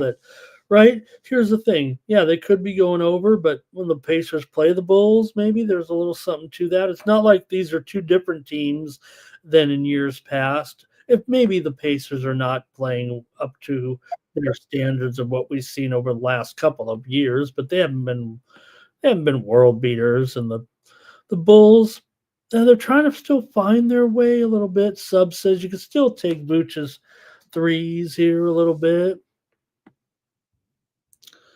All right. Cash Kane Says you trust the Pacers, trust what Vegas is saying. They're still saying, look, he's saying Pacers still favored, even if their record is not up to par. They'll be coming around, I think. Elliott's on the under here as well a little bit. All right, I'll just take the Bulls here in this one.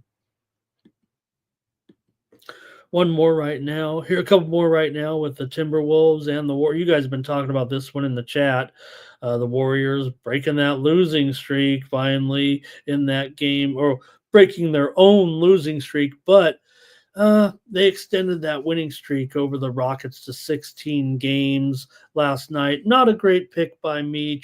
I rolled with Vegas right last night on the Rockets, saying that hey, they're favored for a reason. Handicappers were overwhelming in that game on the Rockets last night, and it was the Warriors doing it again to the Grizzlies there. So they'll come right back here tonight with the Warriors here favored right now by 2 and the total 220. Ooh, look at this total. It's gone.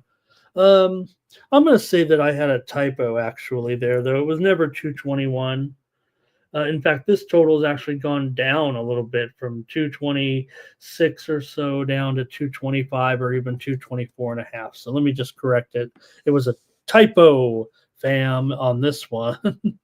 Not a dramatic move here, I think. So, do I have the total right here? Yeah, no, I'm sorry. Gosh, you guys. 218. 218 is the total, you guys. It was 222 and a half here or so, maybe 220 now, but no matter what, the steam came in on the under. I think that's what I need to say here. Minnesota here on a 3-game winning streak right now coming into this one. And, well, we'll just see what the Warriors end up doing here with their injuries because Dre is questionable right now in this one. So that feels like what the big factor is here. Look, this is only the second time all season that Minnesota has been an underdog. Now they are just 8-13 against the spread, and they've been a favorite every time. But the Warriors here 3-6-1 against the spread in their last 10. They are 5-3-1 against the spread at home. Also, Golden State has won 12 of the last 15 meetings between these two teams, but Minnesota has actually won 5 of the last 6 meetings overall. Now, what that means is that Minnesota is basically winning at home and Golden State's winning at home, and it just so happens that, let's see, what was this is the first meeting of the season, okay, between the two teams. So I didn't remember that. Golden State's been a hardcore under here of late, going under in 8 of their last 9. Minnesota's gone under in 6 of their last 7 games right now. These two teams are combined to go 5-15 to the under in their last 10 games, respectively. And both teams were kind of going over at the beginning of the season, but it's slowed down dramatically here of late. And I think you're seeing that reflected in this steam to the under here right now. So let's see what you want to do here. Golden State's also gone under in 5 straight on the back-to-back. So let's see what you got here with Minnesota and the Warriors. All right. Thomas says Golden State did get lucky last night. He'll take Minnesota here. Daniel says the Warriors home record. Warriors home record, Daniel, is 6-3. All right. Let's see what else we got here. Tom likes the T-Wolves here. And AOD likes Kuminga here tonight.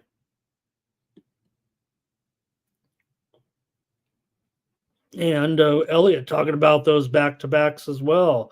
Those heavy back-to-backs to the under. I like the under, and man, the value's kind of gone by the wayside here a little bit. Yeah, Daniel, each team wins at home. That's what it is. It feels like. Man, Elliot, is it down to 2? So we better just get on this, right? Yeah, you're right. If anything, there's more steam coming in here, it feels like. Let's just take it now before it gets too crazy. I'll take the under as my play and the Warriors, and the can't give it out as a premium now like I wanted to at that bigger number. So we'll just use it as our show play. I think it has a better chance of going under even with this move here a little bit. So, all right. Ferner says his numbers say that one goes even way under this. So, all right. That's it for that one. Thanks, gang. Let's go to the last game here. Steam play. Or let's not. Let's do a Steam play update. Illinois Northwestern has taken some steam here right now to the under in the Big Ten feature tonight. It was 144, but it's going to be 143, it looks like here right now. Steam to the under here with Illinois and Northwestern here tonight. We'll talk about it with our college previews in just a few minutes. All right, the Trailblazers and the Jazz wrap it up here tonight. Not a great one here, but Jazz come in 4-17. Portland just 8-14. Jazz still on that losing streak. Portland's dropped a couple in a row here as well to the Clippers and to Dallas. They're not covering spreads either. Neither is the Jazz, unless they're playing the Lakers, of course. In this matchup, you got Utah 5-2 against the spread. Their last 7 trips here into Portland. Portland, though, 4-1. Last 5 games at home. They're starting to pick it up here a little bit, at least at home right now after looking pretty weak to begin with. But Utah right now, not only are they not winning, they're not covering any numbers. They are 1-9 against the spread in their last 10 games. They're 4-17, or let me get this straight.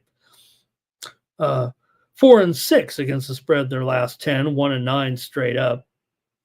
We know this losing streak here going on right now for Utah coming in. They haven't been able to fix things here just yet. And man, the spread, could it be a little bit low here with the Trailblazers? I think they're playing okay despite those 2 losses. I think, let me see, they got the money in one of them, right?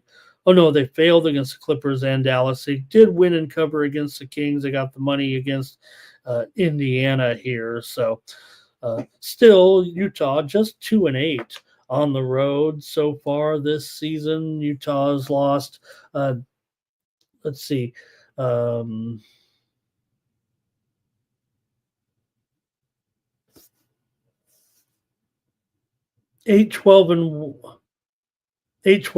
against the spread. Okay. All right. Let's see what you guys have. I don't know. This is a crummy game, so I don't know if my play feels too solid here. If you guys got anything, let me know. I can be swayed in this one.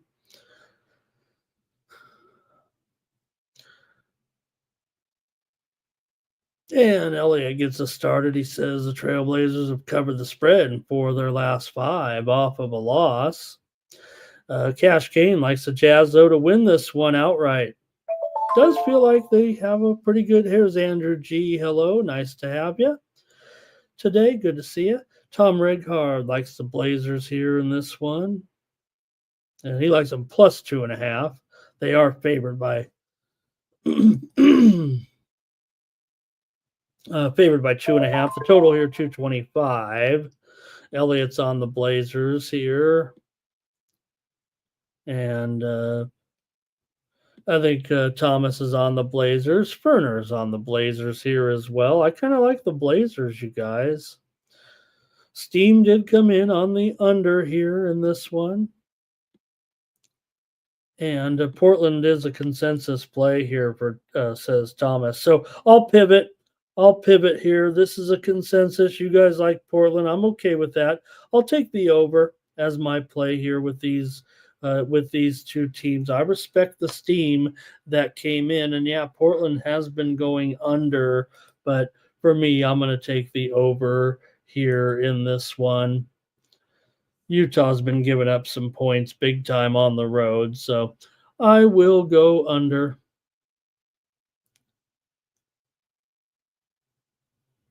Portland, yeah.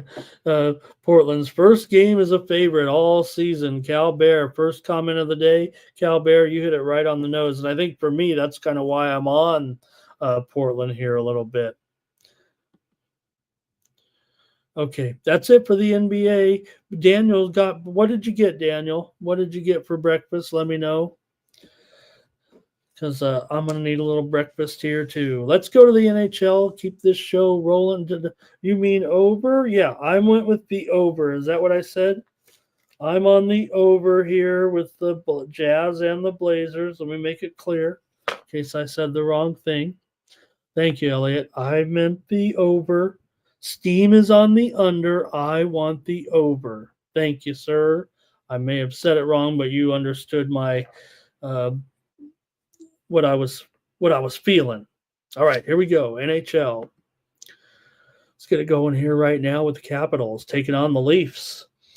Here in this one, you've got the Leafs are going to be a $1.45 favorite at home here against the Caps. Let's get the notes ready to go and take a look at some of the action here with the Leafs at home. This has been a pretty good series over the last last couple of years here. The Leafs have won five straight meetings and covered the puck line in 5 straight meetings against the Capitals. Obviously, the Capitals playing very solid. This is an underrated game for sure. Real good game here tonight. Capitals had their winning streak stopped last game by the Sharks of all teams here in they were at home. Well, Capitals were at home, lost in a bit of a shocker there. I just say the Sharks looked bad last night. That's what made me think of it. What was the score of that one? 8-1 last night. And I tried to take the Sharks on the puck line here on the show. So don't trust me. Anyways, the Leafs have had the better of this series. No doubt, with 5 straight overall in the series. And these two teams, Leafs are an under team for sure. 3-11-1 to the under, but the Caps are 3-11-1 to the under at home. The Caps are 7-3-1 to the over on the road. And the total here is currently, I have 6 over 20 there on screen. Yeah, that's pretty much what it is here, it feels like right now. So Washington has been hot on the road, no doubt about it. They're terrific on the road.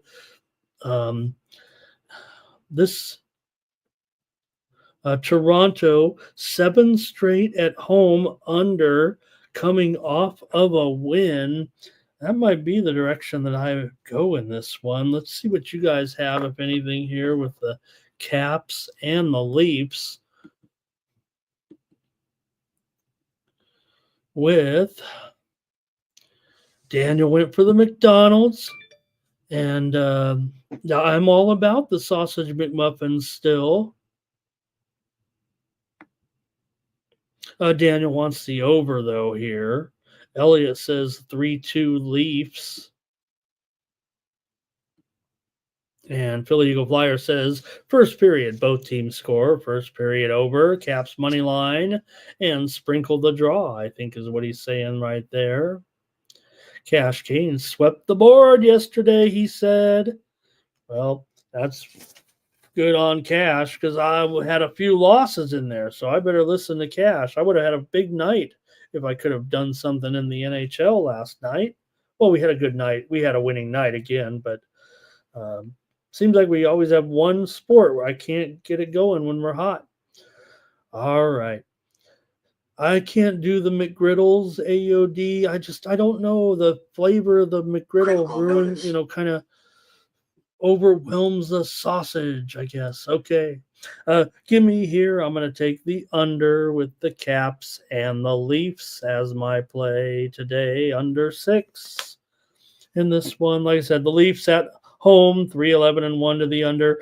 look, the Caps are an over team. I get that, but as an underdog, maybe they're not as strong. They are 8-6-2 to the over. They're just a big time over overall, but maybe as a dog, they're not as much of an over. I guess is, the point I'm trying to make, and I'll just take the under here in this one. All right, let's continue on here with the Kraken. I want to look at the goalies here. I kind of make sure we got it right on that first game. Hey, here's some steam to the under. It's a game I gave out earlier with the Magic and the Sixers. I said go under. Here comes the steam right now on the under in the Magic and the Sixers. What did we say? It was 209 when it was higher. It was 210. I said go under 209. Now it's 208, 207.5. We're seeing this one go under here with the Magic and the Sixers here right now. So, all right, I'm looking at the goalies here real quick, see if we got any confirmed goalies. In that first game, Stolars is likely to be in net. Here in this one, Markstrom is the likely goalie here. 12-6 with a 2.54 goals against, and Grubauer, just awful numbers so far for Grubauer. 1-7 with a 3.61 goals against. So you do have the Devils did take the widely reported steam, so that's why you see them all the way up here to I have it listed as 280 or so, but feels like it's a little bit less right now. Maybe there's been a little bit of buyback here on the Kraken. I'm seeing some 260s, some 255s out there right now in the total. Yeah, 6 juice to the over here in this one, but I don't know if I'm on an over here necessarily with these two. Let's see what you guys have here in this one with Seattle and New Jersey. New Jersey's been over in 7 of their last 10 games here at home right now, which is a bit of a surprise. Let me see that. Is that right? I don't know if that's right. Yeah, I guess it is. You look at these numbers here right now. New Jersey here is 7-4-1. Okay, so New Jersey's been going under here of late, but they still are 7-4-1 to the over at home. 7 of their last 10 have gone over. Seattle's gone over in 4 of their last 5, despite being a pretty solid under this season.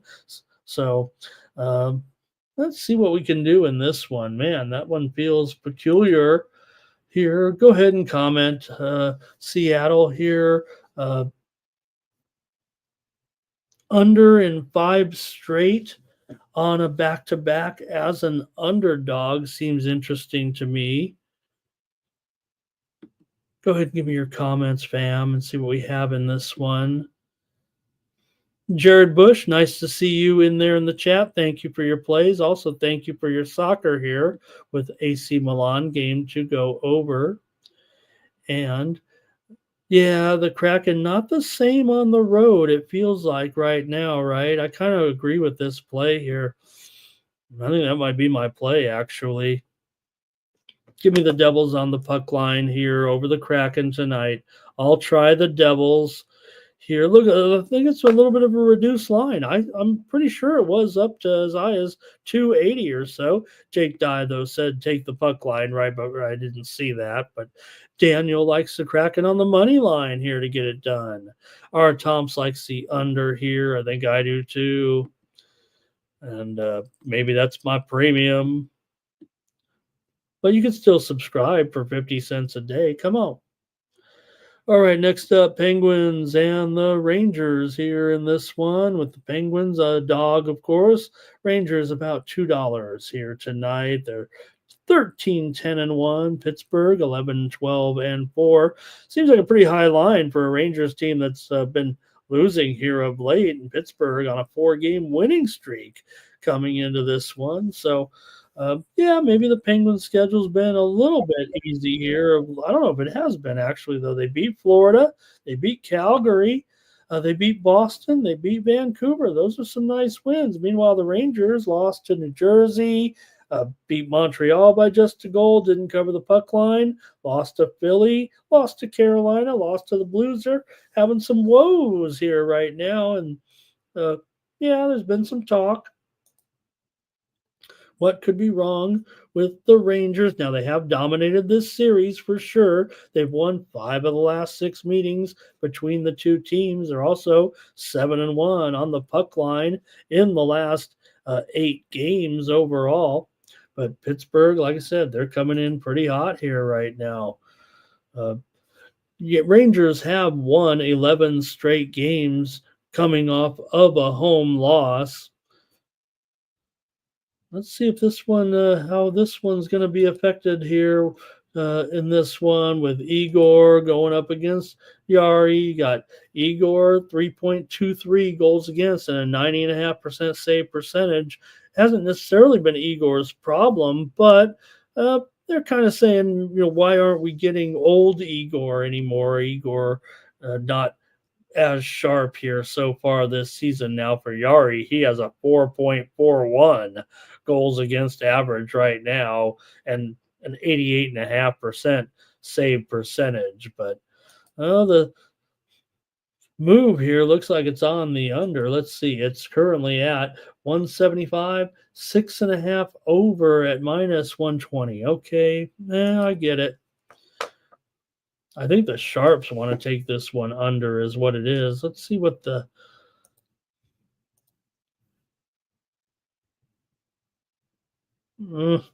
all right, let me see what you guys have. This one looks tough to me. All right, Jake says he does not want the Kraken if Grubauer isn't playing, though. All right, Daniel doesn't like the Rangers here right now. What is wrong with these Rangers here at this point? It's been the defense, Jared. They're on the do not bet list. Our Tomps likes the under here in this one. Jared likes the Penguins here. And Cal Bear says Rangers not covering that puck line here right now and struggling. And why would they? So, but here's the thing. I think the Penguins are plus $1.70 as well on the puck line here today, which doesn't feel real great. Let me see what it is actually. Minus $1.50. I'm just going to take the over in this one with the Rangers and the Penguins. I'm going to have to fade the Sharps here a little bit. I'm seeing very strong action from the Sharps on the under, but in this series, I'm just going to go over with the Penguins and the Rangers. These two teams met. Let's see. Last meeting, 6-0 Rangers on the road at Pittsburgh. All right. Thanks, gang, for that. And we'll just keep it going. Got to get this show going here.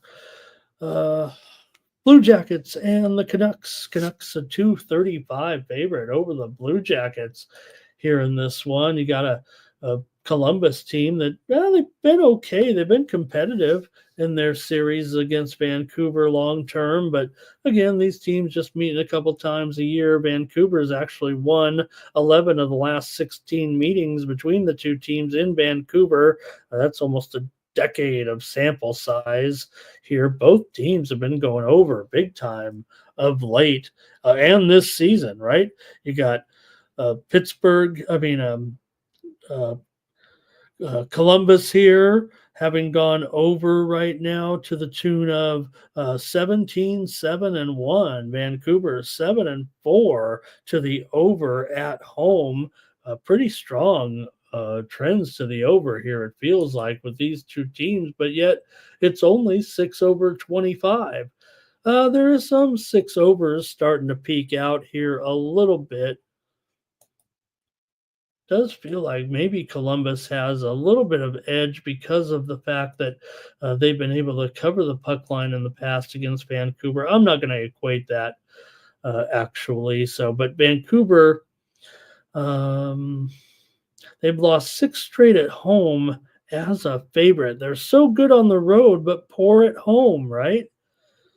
maybe Columbus at this price. I think they're only a minus $1.25 on the puck line. I'm going to try Columbus here on the puck line as my play.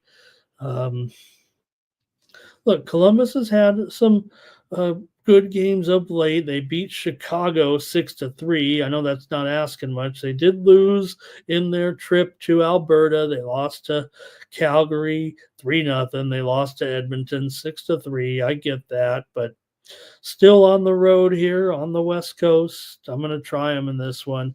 Vancouver lost to Minnesota last time out. Vancouver just 3-5 at home so far this season. All right, let's see if you guys have anything here with these two. See what you got. Our Thompson's on the over here in this one. Ron says Canucks and over. Daniel says Columbus terrible on the road. Yeah, that's true. Vancouver's sharp on the road. Columbus just 3-8 on the road, but Columbus played well of late, right? 6-3-1. Tom in there liking the Leafs in that game against the Caps. He's giving us his other plays as well. Canucks took that long road trip, so maybe take Columbus here. And Tom on the Canucks here. I'll take Columbus, though, on the puck line. All right, next up, the Wild taking on the Ducks. Here we've seen steam actually come in here on the Wild and also steam on the under. Look at the Wild, up to $2 here. I say up to. I'm listing $2.25 there on screen, but there's been some take back here with the Ducks. I'm showing this line here, probably $1.95 or $2. And yeah, let's at least put $2 down there. There we go. Now the total here pretty much 5.5 over 25. I mean, can't get much more under than these two teams, it feels like, of late. Minnesota coming in 17-4-4. The Ducks 10-11-3. The Wild have won 4 straight. Anaheim is 1-9 to the under in their last 10 games. They're 7-16-1 to the under overall. Minnesota, they kind of trend under as well, but on the road, they actually are 8-5-1 to the over. Minnesota 10-1 straight up on the road right now, crushing here at this point.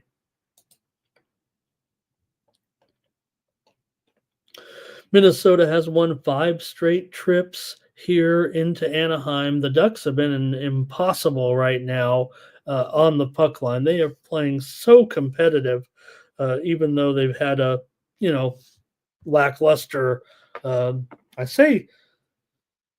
lackluster, but they're almost 500. And, we from the get-go, we said Anaheim, probably an improved team this season. I think they've proven it here for the most part with a 17-7 puck line record, 15-6 on the puck line as a dog.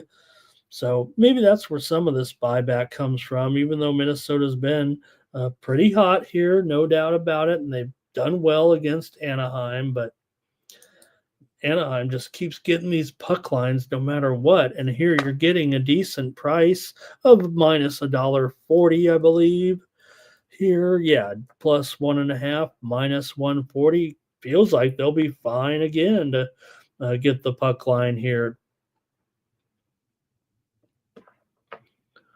See what you guys have in this one.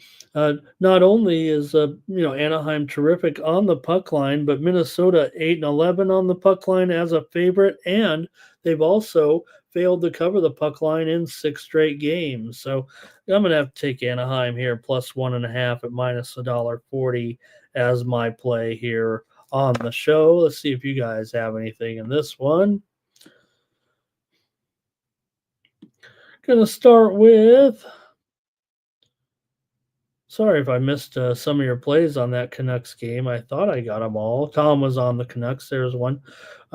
Daniel said, Wild. I think he's saying Wild back-to-back. Is that what that is? Wild money line here for Tom. And Ron Young on the Wild. Cash Kane likes the Wild money line for the parlay. And Vike says Vegas was 22-1 versus Anaheim at home and gave it up. Is that what he's saying? And Thomas says, you got to take dogs to make any money, don't you, though? Could be a Wild win in OT. Philly Eagle Flyer says, first period, full game draw. Oh, Daniel, I'm not got to respect Daniel that, you can't say that to a Colombian cam model necessarily, baby. Did I go there? All right. Philly Eagle Flyer here, maybe liking the under. Thanks a lot, you guys, for that. Hockey. Oh, we got one more. I'm sorry, you guys. One more tonight. I'm on the Ducks here on the puck line. One more we should talk about. I mean, it's only a great game. A good game anyway. Dallas taking on the Stars, the Golden Knights and the Stars here. Stars are 16-9. The Golden Knights 17-7-3.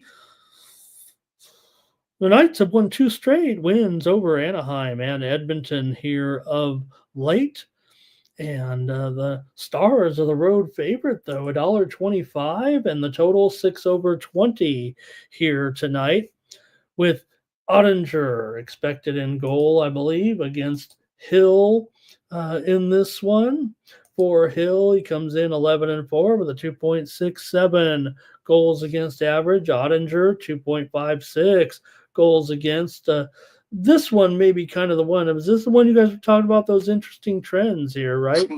Vegas has covered the puck line in 8 of the last 9 games against the Stars, but the Stars have covered the puck line in 9 of the last 11 trips here into Vegas. Well, that's why you've got nearly a pick-em here at this point. If anything, the Stars have trickled up here a little bit from maybe $1.10 as a sharp books, $1.15, and they're kind of taking the action here. It feels like maybe some of it has to do with what I talked about. This series, though, has been a steady under. 5 of the last 6 meetings between these two teams have gone under, but this is the first meeting of the season between these two. Dallas is definitely an under team. We know that. They've gone under in let's see, 6-10-3 to the under as a favorite. Dallas definitely a favorite here. Vegas is mostly an over team, but as an underdog, they're 3-4 to the under, 15-10 to the over overall, with a couple of pushes in there. But let's see if you guys want to do anything here in this one. Our final game to look at of the night between the Stars and the Golden Knights. This is the one, right? This is the one who he had the great trend. Let me find it here. You is that what Vikes was saying on the biggest one? No, it wasn't that. So here's the thing with these two teams, though. 24 of the last 25 games, the underdog has covered the puck line. So that means the underdog is either won or lost by 1, which that's incredible. So I'm going to have to take the Golden Knights here as my play on the show. I'm going to take the Knights to win tonight against the Stars in this one. See what you guys want to do in the chat. But, man, what a wild stat that is.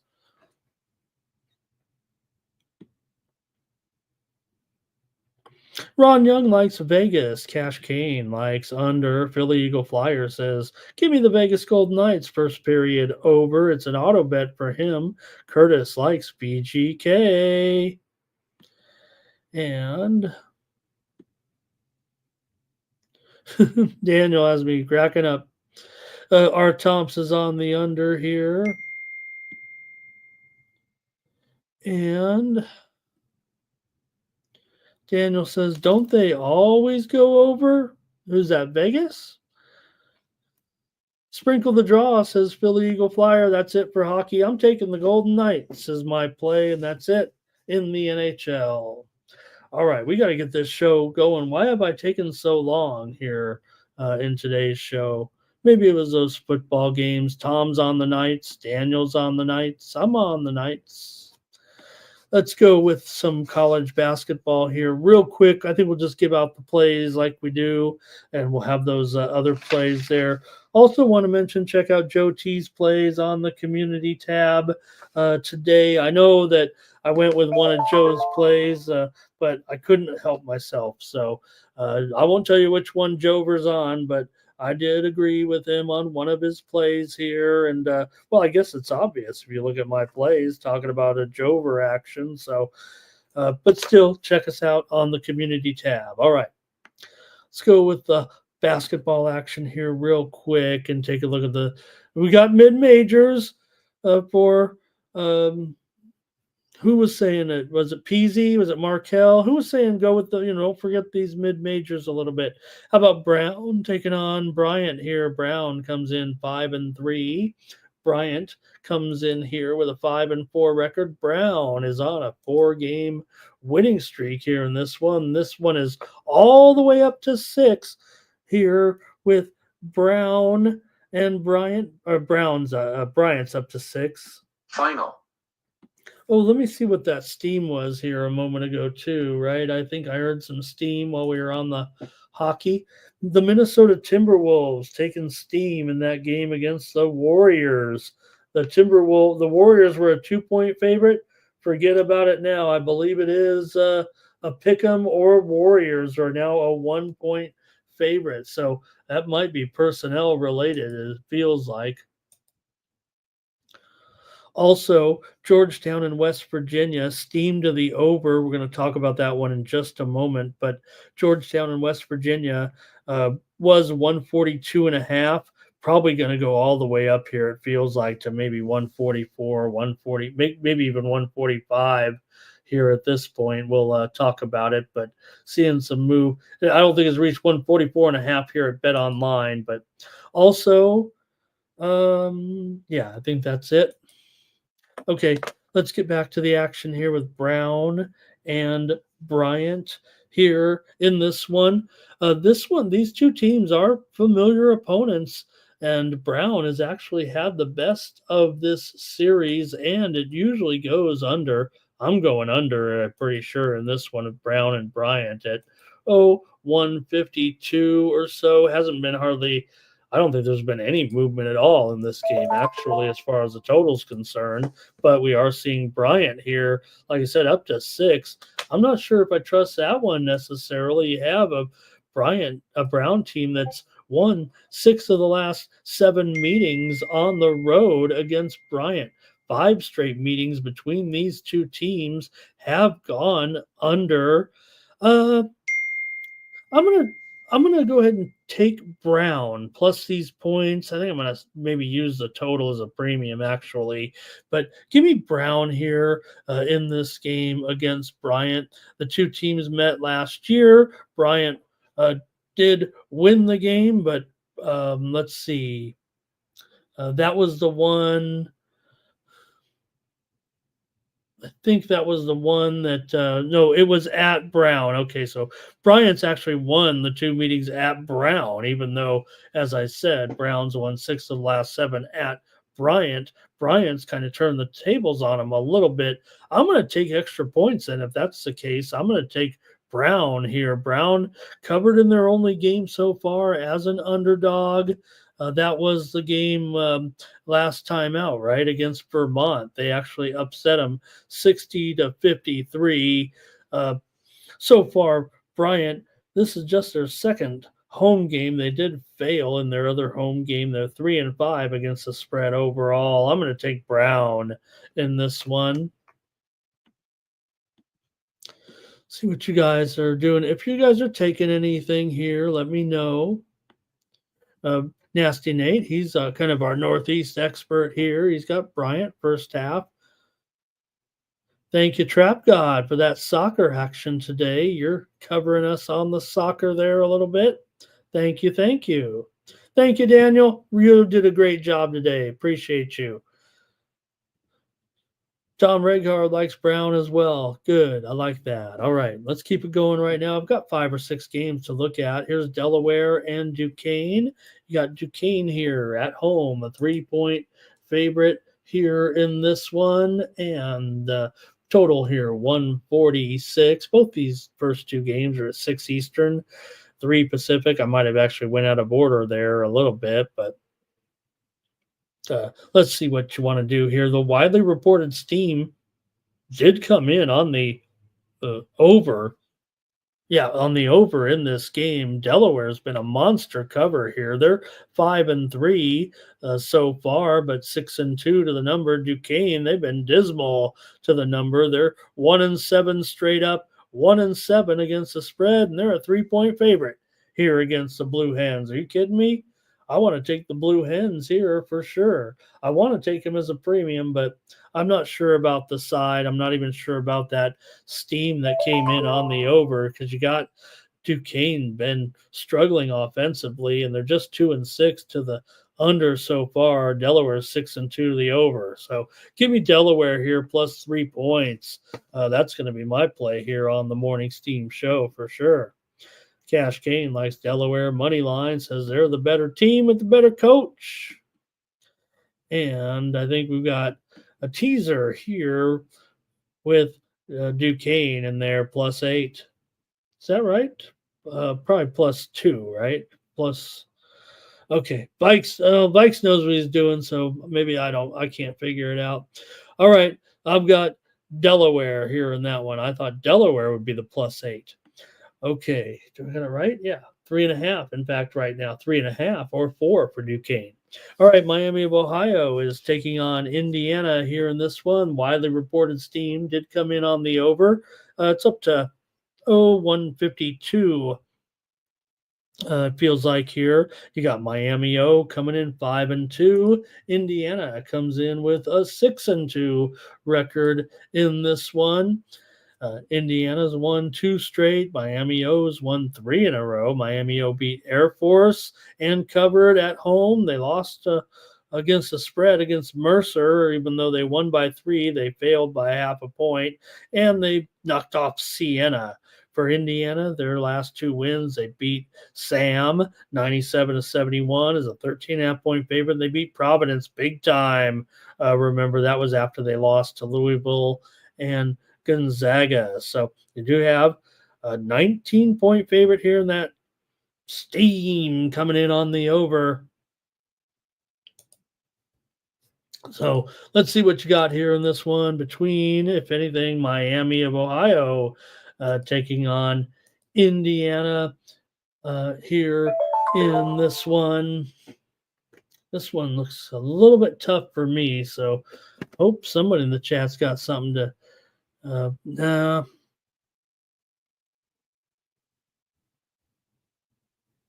Okay, nothing necessarily here, I think, from you guys in this one. Miami O is 2-0 to the over as a dog. That steam came in on the over, but man, I'm going to take the Hoosiers to roll here. Give me the Hoosiers. They should win this one by 20 or more, I would think. Feels a little bit tough. They've only gone 4-3 ATS as a favorite so far this season, but I'll take Indiana to roll here against Miami O. That'll be my play.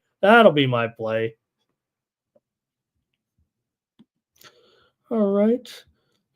But Tom, if I would have saw it, maybe I would have done it. And Indiana said Indiana. Okay, here we go.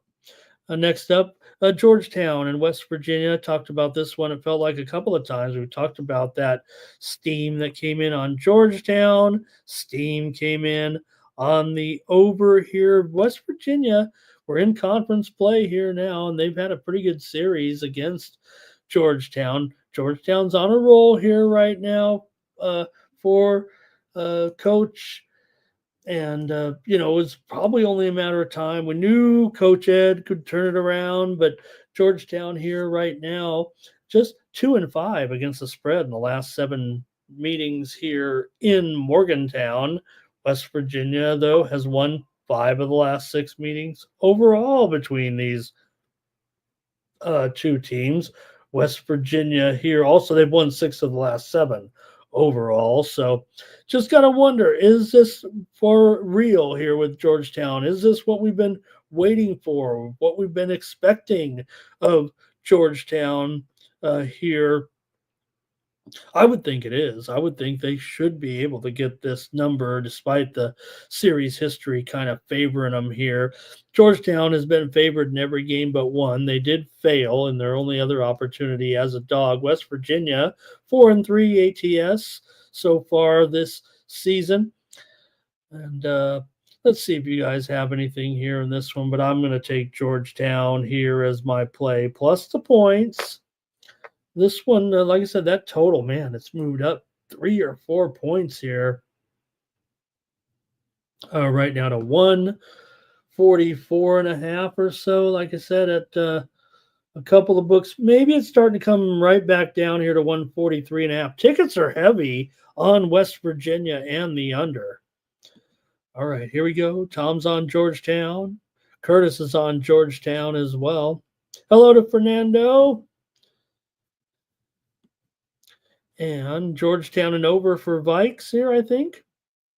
And Jake says, I like West Virginia, but I laid a bad number because right now West Virginia is down to 8.5 or so. Yeah, it started pretty high at some of those books. I'm going to try Georgetown. I'm going to trust Coach Ed getting this thing together here a little bit. And look, they've got some, Sorber's looking pretty good here for Georgetown. They got a good distributor in Mac. I'm going to try Georgetown.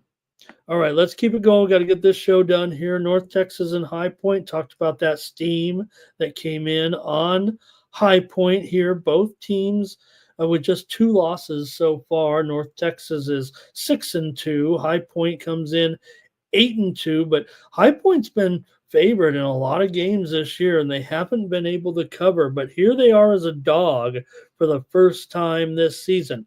Now, North Texas is 4-2 against the spread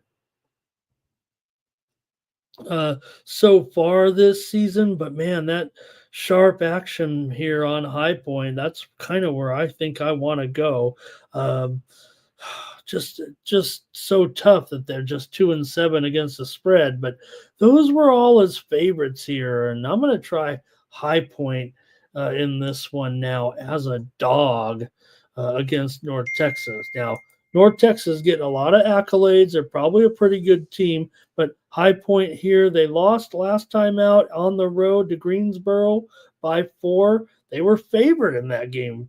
That's how much respect they've kind of been getting here a little bit. So they are not covering at all. North Texas did cover their last game against Utah State as a 4.5-point dog. They lost by 4. They also beat Northern Iowa by 20 as a 3-point favorite. Lost against, beat Oregon State, but didn't cover the spread.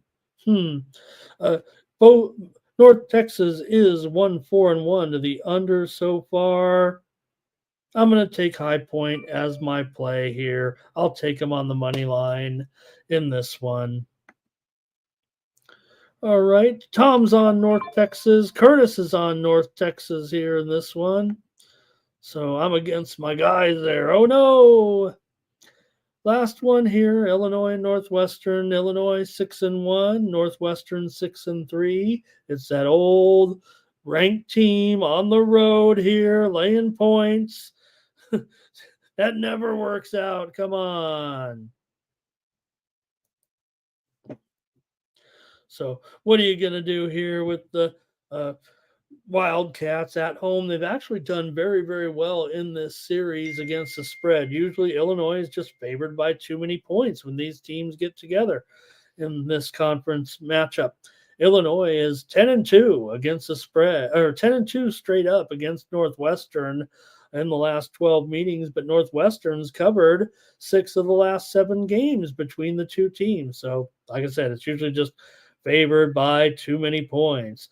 The teams last time they met, Northwestern actually won here 96-91 back in January. They won the last two meetings at home against Illinois. They beat them 2 years ago, 73-60 in this matchup. So I've got to take the Wildcats at home. It feels like a premium, but the steam came in on the under, and I wasn't totally sure about that because Illinois has been going over on the road here. Let's see. Oh, they went over in their only road game, but they're a long-term over on the road. Northwestern 2-0 to the over as an underdog, but Illinois 2-4 to the under as a favorite. Just going to take Northwestern here. Look, they're not great against the spread right now at home, 1-4-1, but I think against their in-state rival a little bit here, I'm going to end up taking Northwestern. Illinois is 5-1 against the spread as a favorite right now, but again, they just usually do not cover here. Spread is reasonable if you like this favorite. In fact, I'm not getting the best of it. That's why I'm going with it as the pick here on the show. It's down to 3.5. Total is 143. All right. There it is. There it is. That's it. That's the show. Get ready. You can type in your comments right now to be eligible for our consensus parlay today. Here's Thomas liked Northwestern with me, but Curtis liked Illinois. And Vikes here said take the over in this one. And Michael says that here's the thing, man, Northwestern, where are they getting all this money to buy make all these facilities?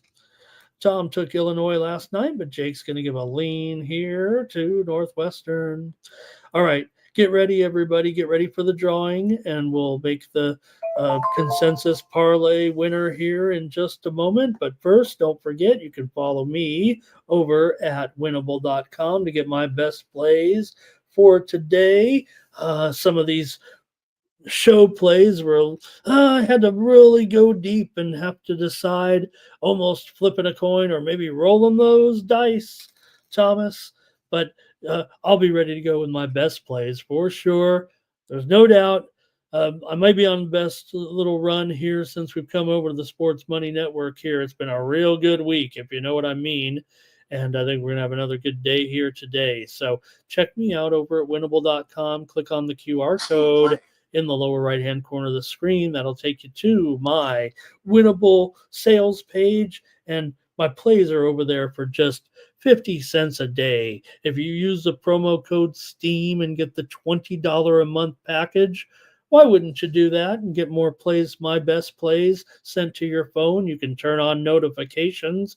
I try to send those out kind of close to game time, maybe within 30 minutes, maybe maximum, maybe within an hour or two before the game. I want to get the best information, and this Winnable app allows me to send the information direct to your phone. You can turn on notifications, and of course, the e-commerce works great with Stripe. You can pay Apple Pay, Google Pay, credit card, whatever you got. I'm not going to spam you. This is a legitimate,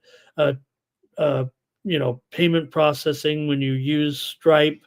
That's what a lot of companies use, not for just this type of business, but for regular stuff as well. So please check me out over there and get the plays from me here. This is what it looks like, and you can subscribe right there with the Apple Pay or whatever. All right, let's get the contest. This show's over, man. It's a long show here. We're going to bring it up. We've got 41 of you entered in to the drawing here right now. So let's get going and give away the consensus parlay, and hopefully we get it today, you guys. Please, here we go. Good luck to you guys. Thank you, everybody, for staying here with me. It's 5 plays, says Thomas. College football, Tulane and UNLV. NBA, Magic, Hawks, and Blazers. Here we go. Elliot, super. I'm so tired, you guys. Ferner, Tom, Stop Geo, Philly Eagle Flyer, Vikes, Jake, Oldie, Irish King. Tom Regard wins again.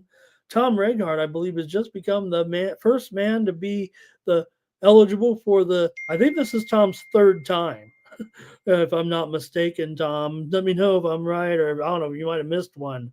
I think this is Tom's third time here, actually, as the consensus parlay winner. So I think Tom should get it. He's had to suffer through 2 other ones. Hopefully, get that 5-teamer in tonight. Look, I donate 1 whole penny until we get more subscribers to my service here. Right? I'm begging you to subscribe. I donate 1 penny for each view on YouTube for the. Oh, thanks, Tom. That's how long it's been. So I donate 1 penny for each view on YouTube that this show gets. Right now, we're getting close to 300 now. Maybe up there from a steady 250 to 300. Tom can go out and blow it up and get us 1,000. I'll put it in for $10. But right now at about 300, that'd be pretty good, right? 300. If I put in a $3 5-teamer, how about that? We could get $60 or so here for Tom. Wouldn't that be great? Tom, make sure that you're all set up on one of those, Venmo, Cash App, one of those doolies, so that I can send you hopefully it'll be $60 if we get up to 300. If not, whatever, $50, whatever. This is a 5-teamer tonight. So let's get it, Tom. Let's be the first one to get this parlay here. Michael Lester, thank you for your comments there as well. Thank you to Tom. Thank you to everybody. Great show. You guys were better than I was, it felt like today. Oops, man. See, you guys are better than I was today.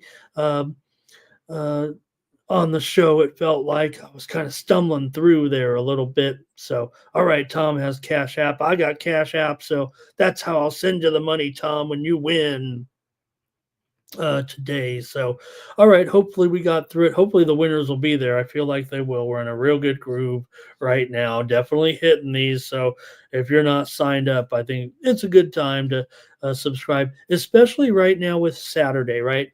I think I'll probably have an early college basketball card, and then we'll come in with more. On a day like tomorrow in college basketball, man, we're going to be firing. And if college basketball is not your thing, then maybe not a big deal. But if you like college basketball and it's hard for you to handicap all these teams, I go through it all, man. I stay up all night looking at college basketball, trying to get the best plays. So join me over at Winnable, and I'll probably end up sending about 20 plays out, if not more, tomorrow in college basketball. I'm a high volume handicapper, and that's how I do it. So please join me here tomorrow for more Morning Steam, 9 a.m. Eastern, 6 Central, 6 Pacific, wherever I'm at. The key thing tomorrow is we've got all those college football championship games that, we got the 3 games tonight. We got a full boat of them tomorrow, another 6 or 7 tomorrow as we find out who's going to go to the college football playoff on Sunday. So join me tomorrow for more Morning Steam. Also join Mikey Money today, 6 p.m. Eastern, 3 Pacific, here on the Sports Money Network. On pre-gaming, Mikey gets you ready for the primetime action with the handicappers and his guests as well. And also don't forget to check out First Strike here on the channel. The guys came through with their plays in this weekend's UFC card for UFC 310 here at the T-Mobile Arena in Las Vegas.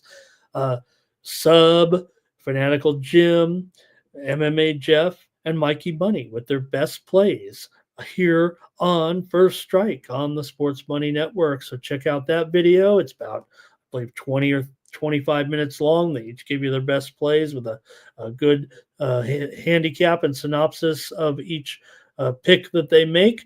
Also, check me out with my MMA preview for the action with VB on VB MMA Picks with Ramon Scott here on YouTube. Not here on Sports Money just yet, but we're getting that worked out.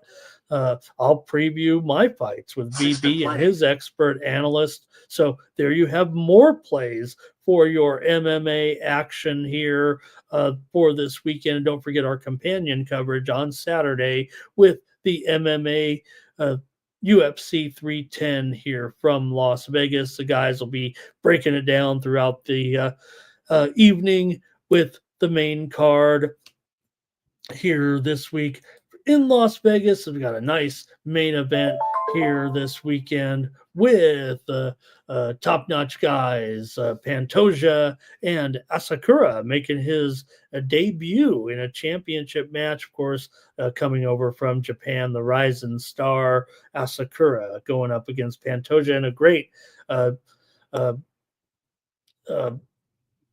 co-main event as well, much anticipated with Machado Gary and Rachmanov. All right, I think I've had enough. I may need a nap here at this point after some McDonald's here, maybe. So thank you for joining me here. We'll catch you tomorrow at 9 a.m. Eastern, 6 Pacific, more morning steam. Happy birthday to Elliot Jameson on Sunday. He's a December baby, like your man here, Ramon, but I've got, a couple of weeks before mine. So happy birthday to Elliot coming this Sunday. And, Elliot, come back and return the favor here with me in 22 days, and I'll be 56. All right. Only if I could turn back the clock and do all this internet shows. I'm having the time of my life doing this, you guys. And even though I've been hawking plays my whole life as a wannabe handicapper, if you will, it feels like we finally reached the peak. I've reached the pinnacle of my career here on the Sports Money Network. Very appreciative of Mikey Money and the guys, even if they didn't send me an invite to the show last night. Maybe they will next time. For the Sports Money Network, I'm Ramon Scott. So long.